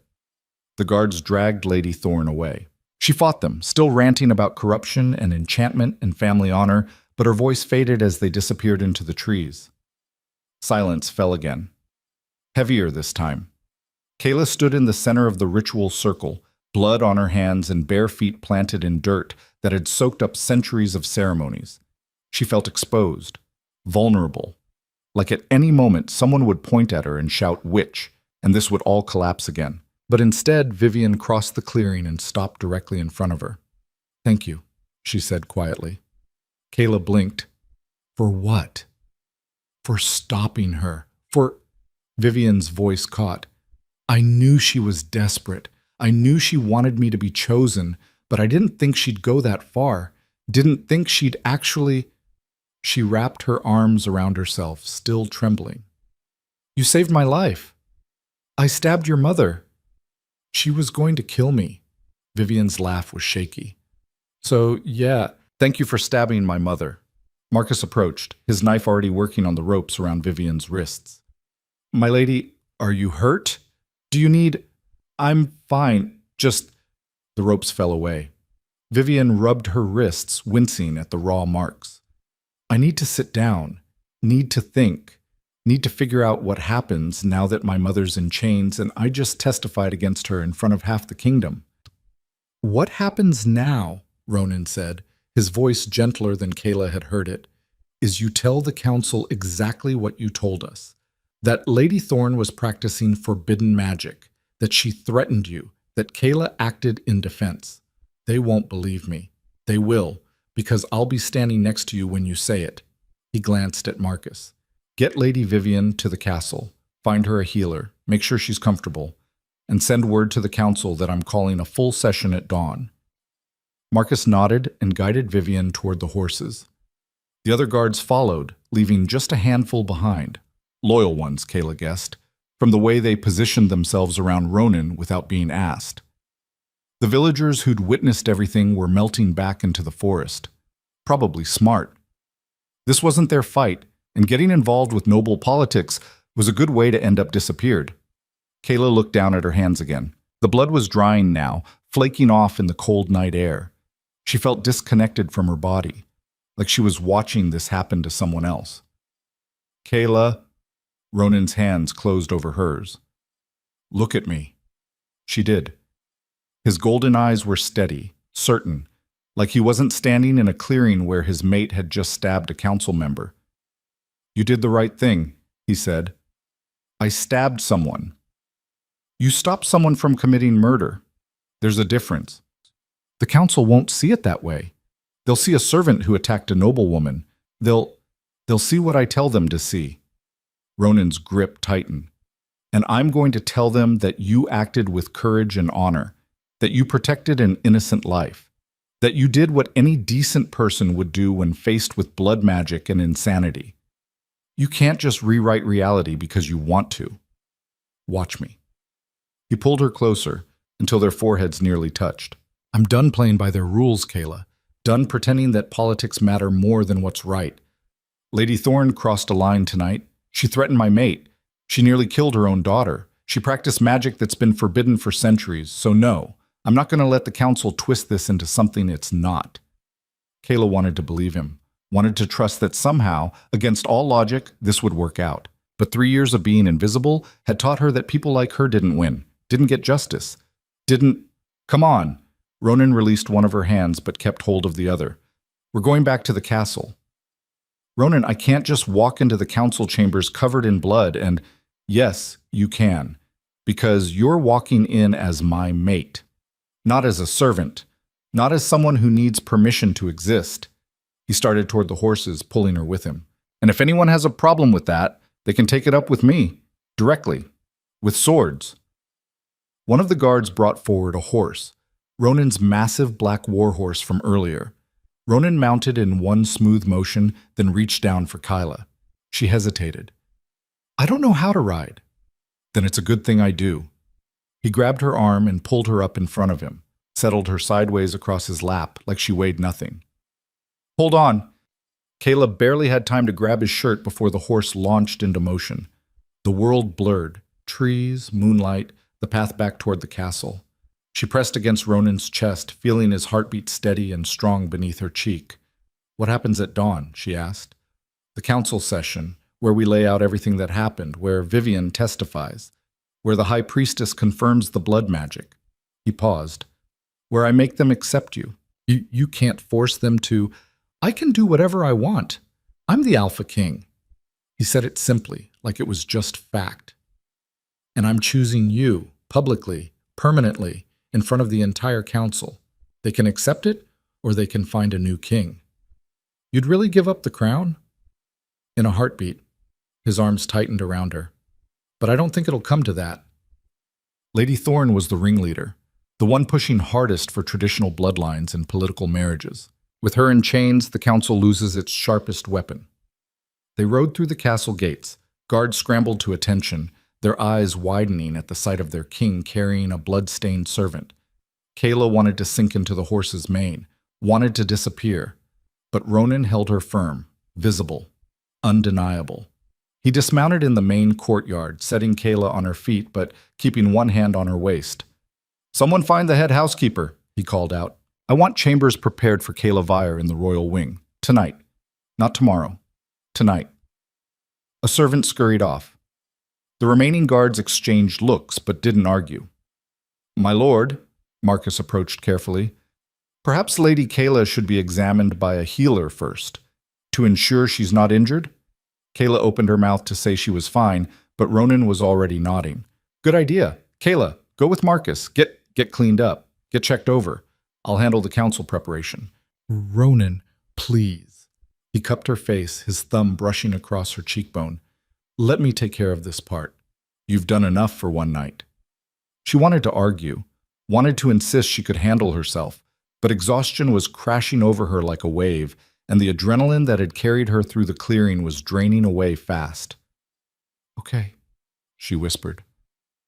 He kissed her forehead, quick and gentle, then released her to Marcus's care. The guard led her through familiar corridors that felt foreign now. Servants stared, whispered, but no one tried to stop her. No one questioned her presence in the upper levels. The healer's wing was warm and smelled of herbs. An older woman, the head healer, judging by her badges, took one look at Kayla and pursed her lips. "Strip," she said without preamble.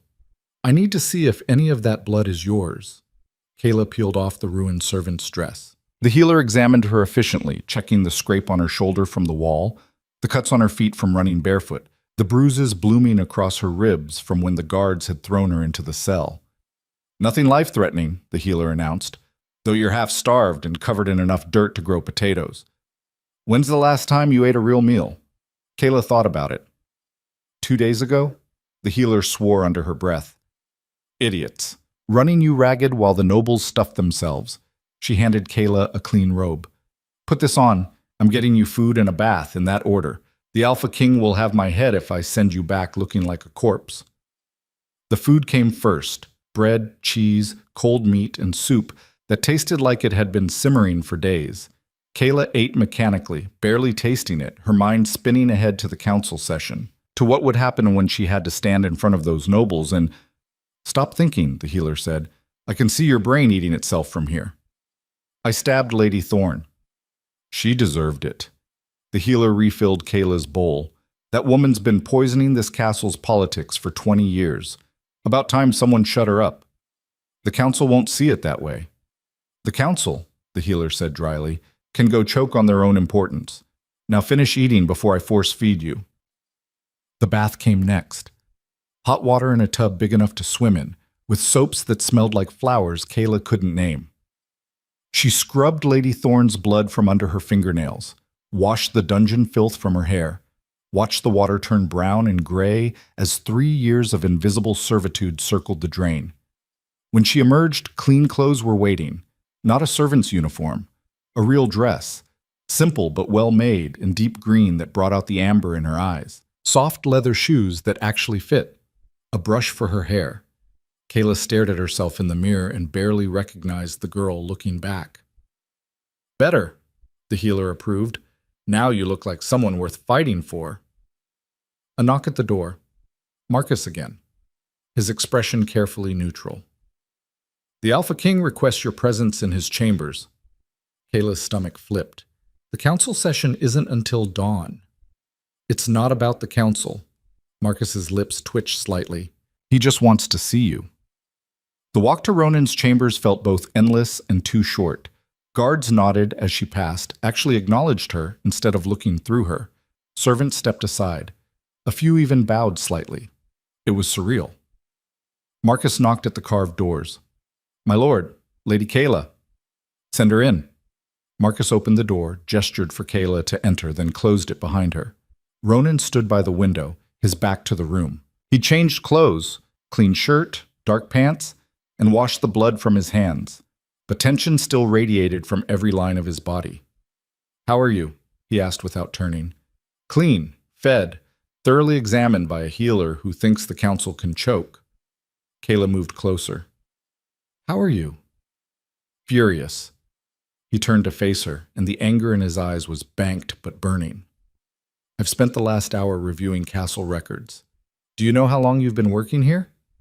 3 years. 3 years. And in that time, you were paid less than half the standard servant wage, housed in a closet that technically violates kingdom safety codes, fed from the scrap tables instead of the staff kitchen." His jaw tightened, and no one, not one person in this entire castle, thought to report it, because you were nobody. Nothing, not worth the paperwork. Kayla wrapped her arms around herself. "That's how it works when you don't have family. When you're not just anything." Ronan crossed to her in 3 strides. "And starting tomorrow, everyone in this castle is going to know that. But tonight," he paused, some of the anger draining from his expression. "Tonight I need you to tell me something." "What? Do you want this?" He gestured vaguely at the room, the castle, everything. "Do you want to be my mate? Or are you just going along with it because you're scared of what happens if you say no?" Kayla's breath caught. "What?" "I've been thinking about it. About how we met. About how I've been making decisions for you, protecting you, moving you, telling you what to do." Ronan's hands clenched at his sides. "And I realized I never actually asked what you wanted, never gave you a real choice, just assumed the bond meant I want this." The words came out before she could stop them, loud and certain. "I want you, not because I'm scared, not because I don't have anywhere else to go, but because when you looked at me in that forest, I felt like I existed for the first time in my life." Something in Ronan's expression cracked. "Kayla, I've been invisible for so long I forgot what it felt like to matter, to have someone see me and not just look through me like I'm made of glass." She stepped closer, closing the distance between them. "So yes, I want this. Want you. Even though it's terrifying and impossible and probably going to get me killed, I want it." Ronan's hands came up to frame her face. "You're not going to get killed. You can't promise that. Watch me." He leaned down, his forehead resting against hers. "I've never wanted anything the way I want you. Never felt anything like this bond. And I'm not going to let politics or councils or anyone else take it away." Kayla's hands found his shirt, gripping the fabric. "What if they make you choose, Crown or me? Then I choose you. Every time, without hesitation." His thumb brushed across her cheek.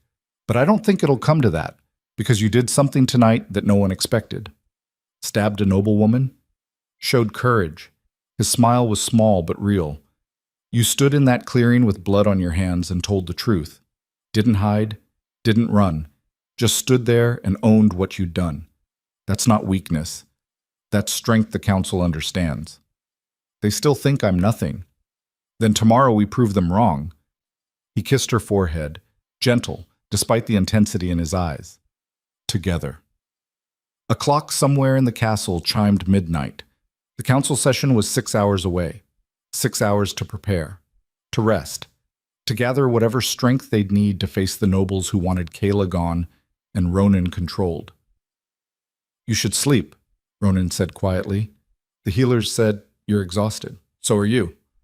I'll sleep after the council session. After—" He stopped, his expression shifting to something uncertain. "Actually, I have something for you. I was going to wait, but—" He crossed to his desk, opened a drawer, and pulled out a small wooden box. Kayla's heart kicked up. "What is that?" "Something I had made while you were with the healers." He opened the box. Inside, nestled in velvet, was a ring. Simple silver band with a single stone. Not a diamond, but something else. Something that caught the firelight and threw it back in shades of amber and gold. It's a bonding ring, Ronan said, in the old tradition, before councils and politics got involved, when mates chose each other, and that was enough. He took it from the box, holding it carefully. I'm not asking you to marry me, not yet, but I am asking you to wear this, to let everyone know you're mine and I'm yours, that this is real. Kayla stared at the ring, at the way it caught the light, at the way Ronan held it like it was both precious and fragile.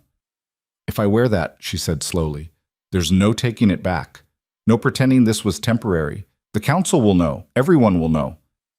That's the point. He met her eyes. So what do you say? Will you choose me, publicly, tomorrow when we face them all? Kayla looked at the ring, at Ronan, at the future spreading out before her like uncharted territory.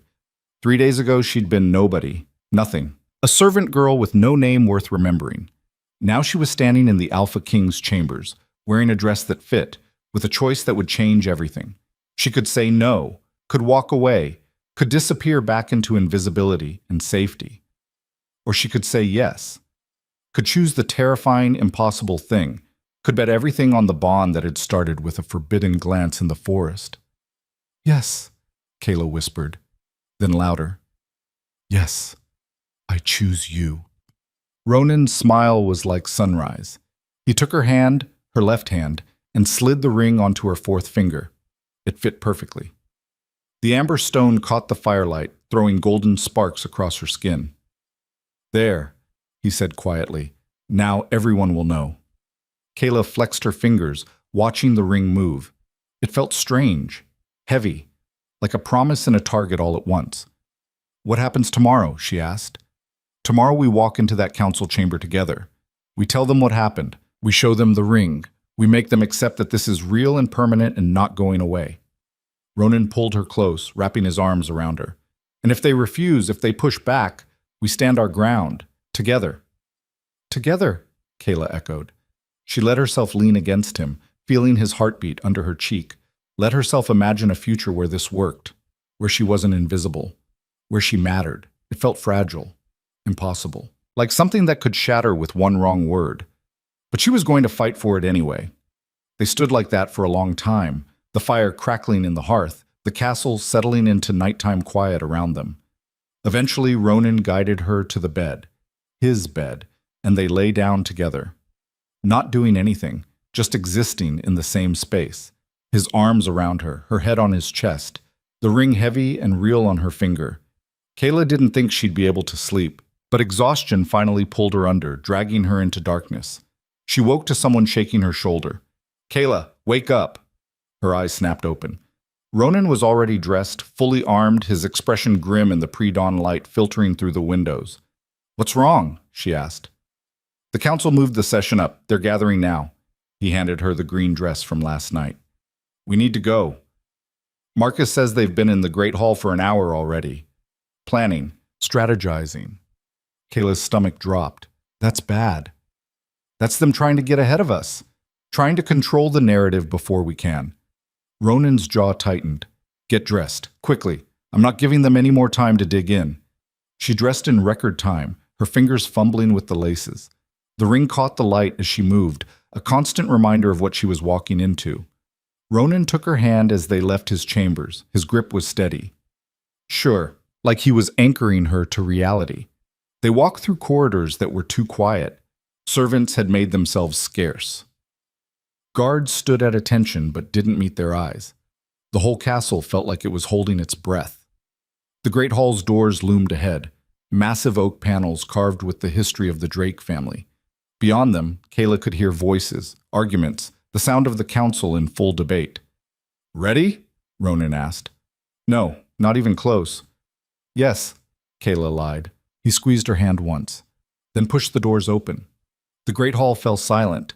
Every noble in the Northern Territories seemed to be crammed inside. The council members at the head table, lesser lords along the sides, scribes and advisors clustered in corners. And at the center of it all, standing like she owned the room despite the bandage on her shoulder, Lady Thorne. She wasn't in chains, wasn't imprisoned. She stood free and composed, surrounded by allies, looking at Ronan and Kayla with an expression of cold triumph. There you are, she said pleasantly. We were just discussing your situation. Ronan's entire body went rigid. You're supposed to be in the dungeons. The council reviewed my case and determined that my actions, while questionable, were motivated by legitimate concern for the kingdom's safety. Lady Thorne gestured to the assembled nobles. They've agreed to release me pending a formal investigation. An investigation into whether you practiced blood magic? An investigation into whether I was correct about your mate being a threat. Lady Thorne's smile was razor sharp. Because shortly after you left the clearing last night, the High Priestess made a very interesting discovery. The High Priestess stepped forward. She looked uncomfortable, scared even, but she met Ronan's eyes and spoke clearly. The ritual circle has been contaminated, she said. There are markings beneath the original ceremony grounds. Old markings, the kind used in summoning magic. Kayla's blood turned to ice. Summoning what? Ronan demanded. Mate bonds. The High Priestess's voice was barely a whisper. Someone carved a summoning circle designed to force a bond where none naturally existed, and based on the fresh disturbance in the soil, she paused. It was activated recently, within the last week. Every eye in the hall turned to Kayla. You see, Lady Thorne said softly, I told them she was using magic, and now we have proof. The word proof hung in the air like a noose. Kayla felt every eye in the hall boring into her, felt the weight of accusation pressing down until she could barely breathe. The ring on her finger suddenly felt less like a promise and more like evidence, another piece of the trap Lady Thorne had been weaving since the moment Kayla had looked at Ronan through the trees. That's impossible, Ronan said, his voice hard as stone. Kayla doesn't have magic. She's never studied it, never even seen a summoning circle before that clearing. So she claims. Lady Thorne's smile was poisonous. But the evidence speaks otherwise. Fresh markings beneath the ritual ground. A bond that formed against all natural law. An alpha king who abandoned duty for a servant girl. She turned to address the council directly. I ask you, which is more likely? That his wolf truly chose her, or that she manipulated fate itself? Murmurs rippled through the assembled nobles. Kayla could see the calculation in their faces, the willingness to believe the worst because it was easier than accepting the truth. The High Priestess said the markings were recently activated, one of the council members said. Within the last week, that would mean they were already there, Kayla interrupted, her voice cutting across the murmurs. Before I ever went to that clearing. The hall went quiet again. Explain, the council member said. Kayla's hands were shaking, but she forced them still. I didn't go to the ritual clearing until 3 nights ago, the night of the choosing ceremony. That was the first time I'd ever been in that forest. She looked directly at Lady Thorne. So if there are markings that were activated within the last week, someone else put them there. Someone who knew the ceremony was coming. Someone who wanted to manipulate the bond. Lady Thorne's expression didn't change, but something flickered in her eyes. Just for a second. Ronan caught it too. The High Priestess said the markings were designed to force a bond where none naturally existed, to summon one into being. He turned to face the council. Who benefits from that? Who's been trying to control the choosing ceremony for the last 20 years? How dare you, Lady Thorne hissed. I would never... You were literally holding a ceremonial knife over your daughter's head last night.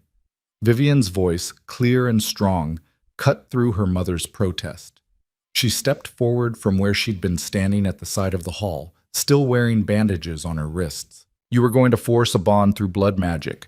You told me as much. So why is it so hard to believe you'd prepare backup plans? Lady Thorne's face went white, then red.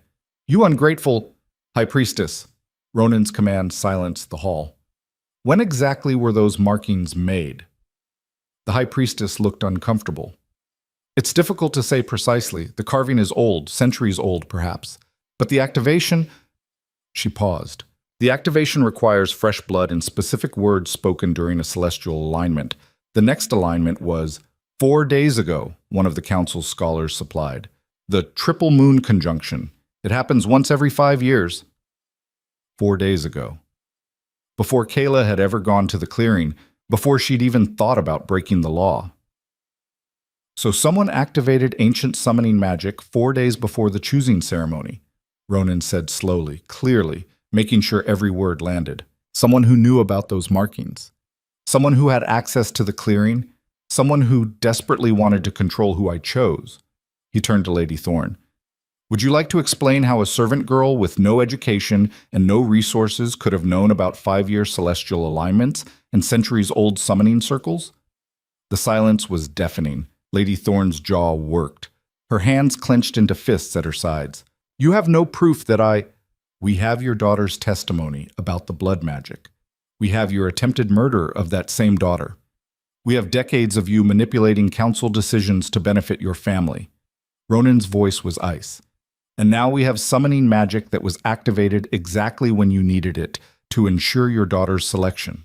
So forgive me if I'm not inclined to give you the benefit of the doubt. My lord, one of the older council members interjected carefully, these are serious accusations. Without concrete evidence that Lady Thorne specifically performed the summoning, I can provide that evidence. A new voice from the back of the hall. Everyone turned. Pip stood in the doorway. The stable boy looked terrified. His face was still bruised from Lady Thorne's guards, but he held a leather satchel in his hands and his jaw was set with determination. Who are you? The council member demanded. Pip, I work in the stables. The boy walked forward, his footsteps echoing on the stone floor. And 4 days ago, I saw Lady Thorne in the forest, late at night. She was carrying something, looked like old scrolls and a knife. I followed her because it seemed strange. Lady Thorne's face had gone from red to ashen. That's a lie. He's a servant. He's probably been bribed to... I watched you carve symbols into the ground at the center of the ritual circle, Pip continued, his voice growing stronger. Watched you cut your palm and bleed onto them. Watched you speak words I didn't understand while the 3 moons were all visible. He held up the satchel. And after you left, I went back and found these. You dropped them. He opened the satchel, pulled out scrolls covered in writing that looked older than the castle itself, pulled out a silver knife with dried blood on the blade. The high priestess gasped. Those are forbidden texts from the restricted archives. No one's supposed to have access to those except the head of the noble council, Ronan finished, which Lady Thorne happens to be. The evidence spread across the council table like poison. The scrolls, the knife, Pip's testimony, Vivian's confirmation. The timing that matched perfectly. Lady Thorne stared at it all with an expression of absolute rage. Not guilt, not shame, just pure undiluted fury at being caught. This proves nothing, she said, but her voice had lost its certainty. A servant's word against mine. Scrolls that could have come from anywhere. You can't... I can. Ronan's hand found Kayla's, gripping tight. And I will. Because you didn't just try to manipulate the bond. You tried to frame my mate for your own crimes, tried to have her arrested, imprisoned, killed, all to cover up your own forbidden magic. She's still a servant. Lady Thorne's composure finally cracked completely. A nobody. She has no family, no name, no value beyond scrubbing your floors. And you're the Alpha King. You're supposed to choose someone worthy, someone who can actually... She stabbed you to save your daughter's life. Ronan's voice cut like a blade, while you were planning to murder that same daughter to steal a bond that was never meant for her. So tell me, who's actually worthy here? The hall erupted, nobles shouting, council members arguing, guards moving to restrain Lady Thorne as she lunged toward the evidence table. And in the center of it all, Kayla stood holding Ronan's hand and tried to process what had just happened. The trap had sprung, but not on her, on Lady Thorne. The woman had been so focused on destroying Kayla that she'd left evidence of her own crimes scattered like breadcrumbs, had underestimated a stable boy's loyalty, had believed her daughter would stay silent forever, had made the same mistake she'd accused others of making, assuming that people without power didn't matter. Order! The eldest council member slammed his staff against the floor. Order in this hall! The shouting died down. Guards had Lady Thorne by the arms now, holding her still. She'd stopped fighting, but her eyes burned with hatred as she stared at Kayla. Lady Elara Thorne, the council member intoned, you stand accused of practicing forbidden magic, attempting murder, falsifying evidence, and manipulating sacred rituals. How do you answer these charges? Lady Thorne's laugh was brittle. I answer that I did what was necessary, what any of you would have done to protect your family's future, to maintain the proper order, to prevent... She gestured wildly at Kayla. To prevent this abomination. Abomination? Ronan's voice was dangerously quiet. Yes, a servant bonded to an alpha king. It violates every law of nature and society. It undermines the entire structure we've built. If you allow this, if you legitimize this bond, you open the door to chaos, to servants thinking they can rise above their station, to the natural order collapsing into— The natural order, Vivian interrupted, nearly got me killed last night, by my own mother. So forgive me if I'm not too concerned about maintaining it. Lady Thorne turned to her daughter, and for the first time Kayla saw something like pain in her expression. Vivian, you don't understand. Everything I did for you, for our family, for power. Vivian's voice was flat. You did it for power, and you were willing to sacrifice me to keep it. So no, Mother, I don't understand. I don't think I ever will. The council member cleared his throat. Given the evidence presented and the testimony of multiple witnesses, this council finds Lady Thorne guilty of the charges brought against her. She is hereby stripped of her title as head of the Noble Council and will be imprisoned pending formal sentencing. Guards began dragging Lady Thorne toward the doors. She fought them, still ranting about proper order and bloodlines and abominations. Her voice echoed through the hall until the doors slammed shut, cutting it off.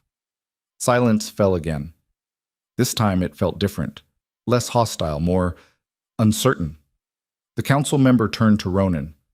My lord, regarding the bond between yourself and Kayla Vire is legitimate, Ronan said firmly. The summoning magic was meant to force a bond with Vivian.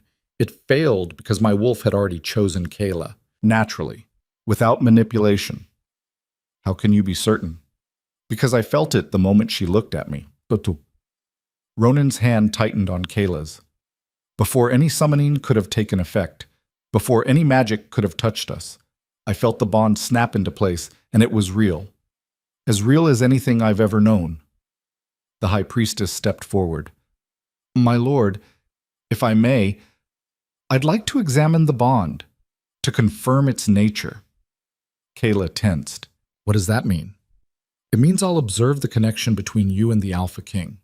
See if there are any traces of external magic, any signs of forced manipulation. The High Priestess's expression was kind. It won't hurt, I promise. Ronan looked at Kayla. Do you trust me? She thought about it, about everything that had happened in 3 days, about how he'd protected her, chosen her, stood beside her against an entire council. Yes, she said. The High Priestess approached, her hands already glowing with soft light. She placed one palm over Kayla's heart and one over Ronan's. Closed her eyes. Breathed slowly. The light grew brighter. Kayla felt warmth spreading through her chest. Not painful, but intense. Like something inside her was responding to the priestess's touch. Then the High Priestess gasped. Her eyes snapped open. She stared at Kayla with an expression of pure shock. What? Ronan demanded. What's wrong? Nothing's wrong. It's just— The High Priestess removed her hand slowly. The bond is completely natural. No traces of summoning magic, no external manipulation. But there's something else. She paused. Something I've only read about in the oldest texts. Explain. The High Priestess looked at Kayla with something like awe. You have latent magic. Old magic. The kind that runs in bloodlines thought to be extinct. It's been dormant your entire life, probably because you've never been in a situation where it needed to activate. But last night, when you were in danger, when you screamed in that cistern, she gestured helplessly. You called to him, and he answered. That's not something regular bonds can do. Kayla's world tilted. I have magic? Yes, protective magic, the kind that shields mates from harm, that strengthens bonds. The High Priestess turned to address the council. This is why the Alpha King's wolf chose her. Not because of her station or her family, but because his instincts recognized what she truly is. Someone with the power to protect and strengthen him. To make him better. Murmurs rippled through the hall again, but this time they sounded different, less hostile, more awed. Dormant bloodline magic, one of the scholars said. That's extraordinarily rare. The last recorded case was 300 years ago, another finished.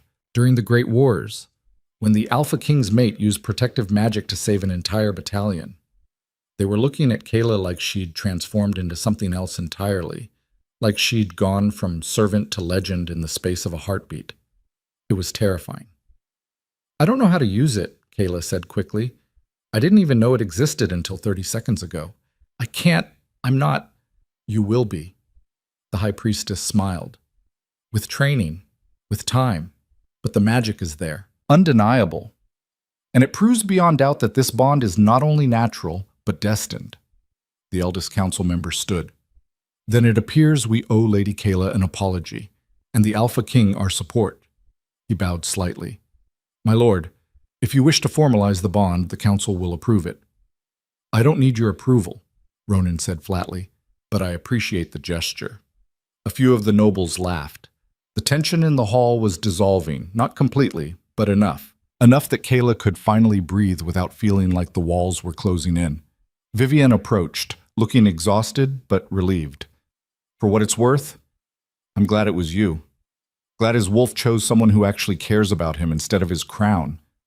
Kayla didn't know what to say to that. Thank you? Don't thank me yet. You're going to have to learn politics now. Council meetings, diplomatic dinners. How to smile at people you hate. Vivian's smile was wry. It's worse than any dungeon, I promise. I'll survive. I know you will. Vivian glanced at Ronan.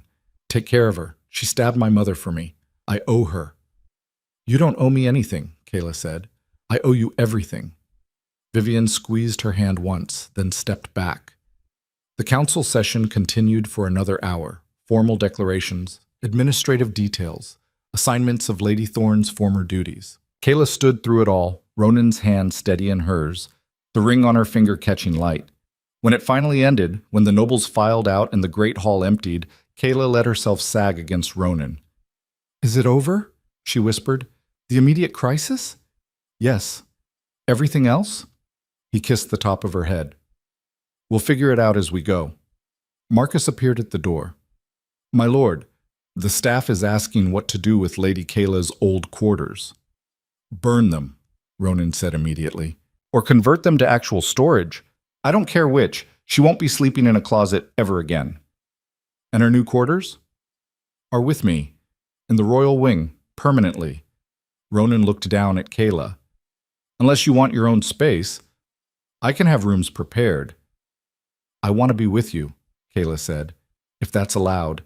If the council won't, I don't care what the council thinks. He pulled her closer. You're my mate. That means you belong wherever I am, and right now, that's here. They walked back to his chambers together. The corridors felt different now.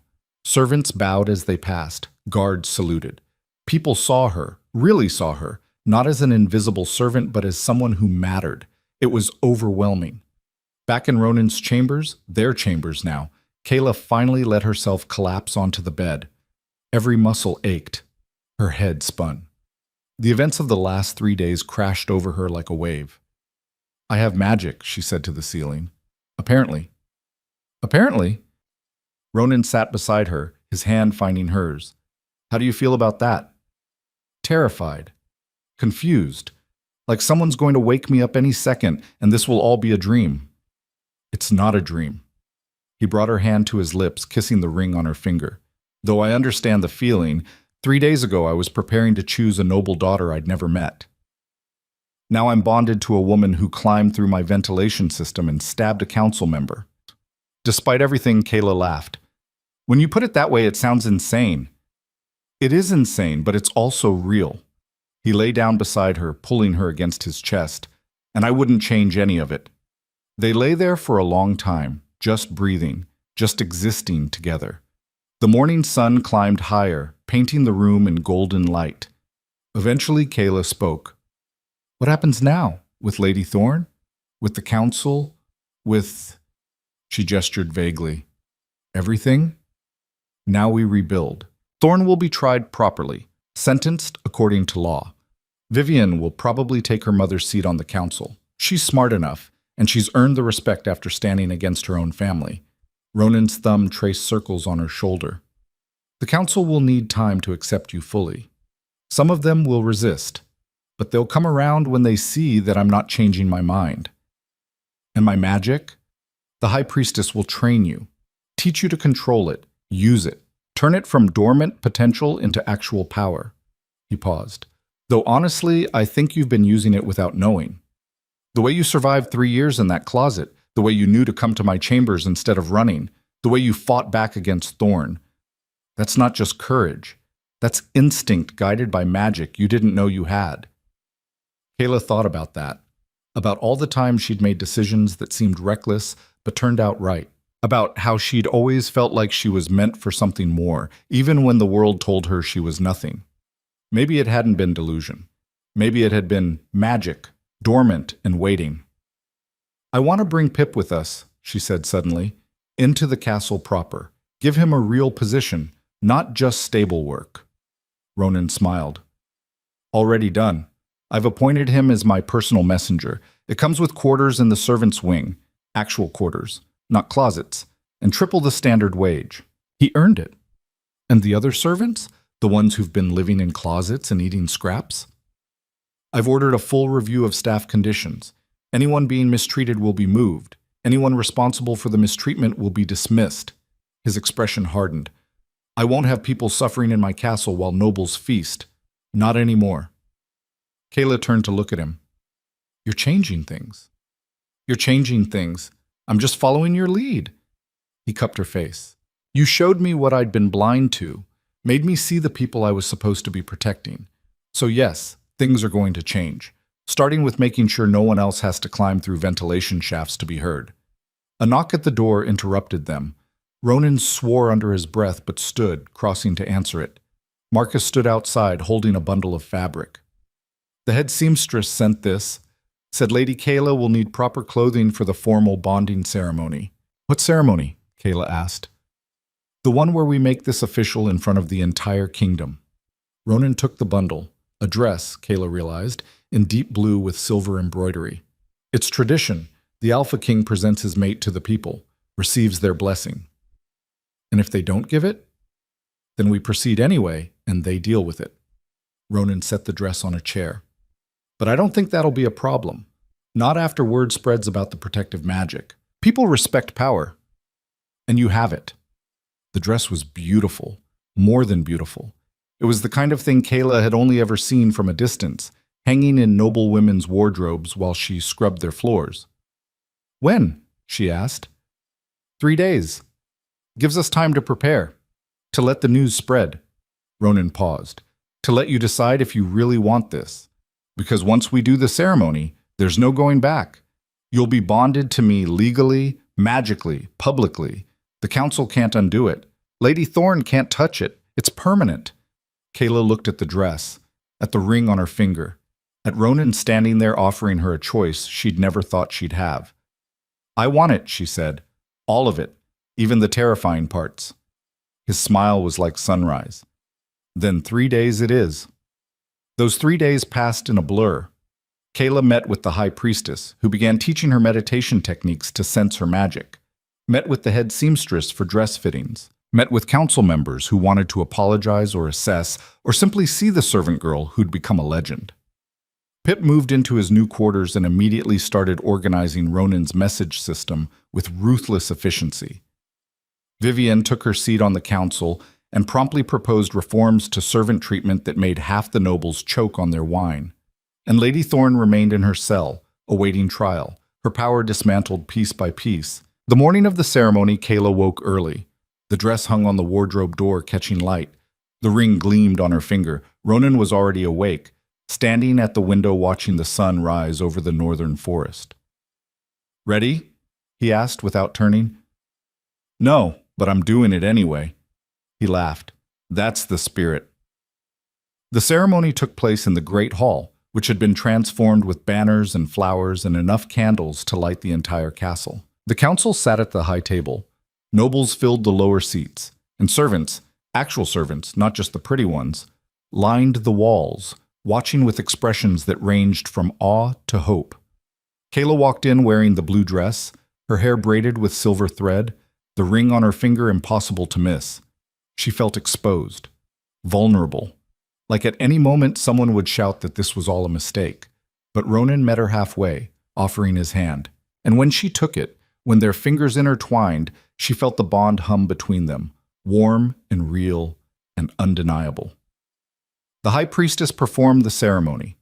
Ancient words in the old tongue, blessings of strength and protection and unity. She bound their hands with a silver cord, tied 3 knots, and declared them mated before witnesses. The hall erupted in applause. Not everyone clapped. A few nobles sat stone-faced. A few whispered to each other. But most accepted it. Because they didn't have a choice. Because the Alpha King had chosen, and that choice was law. After the ceremony, there was a feast. Kayla sat at the high table beside Ronan, eating food she'd only ever served before, drinking wine that cost more than she'd earned in a year. People approached to offer congratulations or assess this new power dynamic. Vivian brought her a glass of something sparkly. To surviving your first formal event without stabbing anyone, Kayla raised her glass. The night's not over yet. Vivian laughed. Actually laughed. I like you. Don't let the politics drown that out. As the feast wound down, as nobles began filtering out, Ronan leaned close to Kayla. Want to see something? What? Come with me. He led her out of the great hall, through corridors she was still learning, upstairs and through passages until they reached the highest tower in the castle. A door opened onto a balcony that overlooked the entire northern territory. The view stole her breath. Forest stretching to the horizon, mountains in the distance, the ritual clearing just visible through the trees, the place where everything had started. I used to come up here when I felt trapped, Ronan said quietly, when the council and the politics and all of it got to be too much. I'd stand here and remind myself why it mattered, why I couldn't just walk away. And now? Now I don't feel trapped. He pulled her close, wrapping his arms around her from behind. Now I have someone who makes all of it bearable, who makes me want to be better, stronger, not for duty or tradition, but because you deserve nothing less. Kayla leaned back against his chest, feeling his heartbeat steady and sure. I still can't believe this is real. Believe it. Because you're stuck with me now, permanently, publicly, no takebacks. He kissed the top of her head. Think you can handle that? She thought about the girl she'd been 3 days ago, the one who scrubbed floors and slept in closets and thought she'd never matter. She thought about the woman she was becoming, the one with dormant magic and a bond to an Alpha King and a voice people actually listened to. It was terrifying, overwhelming, impossible. It was everything. Yeah, Kayla said, turning to face him. I can handle that. He kissed her then, slow and deep and full of promise. And standing there on that balcony, with the northern territory spread out below and the future stretching ahead, Kayla finally let herself believe. She wasn't nothing, wasn't invisible, wasn't powerless. She was Kayla Vire, mate to the Alpha King, possessor of protective magic, survivor of dungeons and councils and noble woman's schemes, and she was just getting started. Below, in the castle, servants were being moved to better quarters. Wages were being reviewed. Policies were being rewritten. The old order was cracking, and something new was growing in its place. Something better. Something that had started with a forbidden glimpse in the forest and a bond that refused to be broken. Ronan pulled back just enough to meet her eyes. I love you, he said. Simple. Direct. Like it was the easiest truth in the world. Kayla's breath caught. I love you too. Good. His smile was soft, genuine, the kind of expression she'd never seen him wear in front of the council. Because we've got a lot of work ahead of us. Rebuilding the council, training your magic, dealing with nobles who think servants shouldn't have power. It's going to be hard. I know. But we'll do it together. Together, Kayla agreed. They stood there as the sun climbed higher, painting the sky in shades of gold and amber. Stood there as the kingdom woke below them, adjusting to a new reality where servant girls could become queens and ancient bonds could reshape destiny. Stood there as the impossible became real. And for the first time in her life, Kayla felt like she was exactly where she was meant to be. Not in a closet, not scrubbing floors, not invisible. Here, present, undeniable, chosen. The northern wind picked up, carrying the scent of pine and possibility. Somewhere in the forest, wolves howled, calling to each other, announcing pack bonds and territorial claims. Ronan's hand found hers, their fingers intertwining. The ring caught the light, throwing golden sparks across the stone balcony. "Ready to change the world?" he asked. Kayla looked out at the territories spread before them, at the castle full of people who'd spent years invisible, voiceless, powerless, at the future waiting to be shaped. "Yeah," she said, "let's change the world." And hand in hand, the Alpha King and the servant girl who'd stopped a ritual walked back into the castle to do exactly that.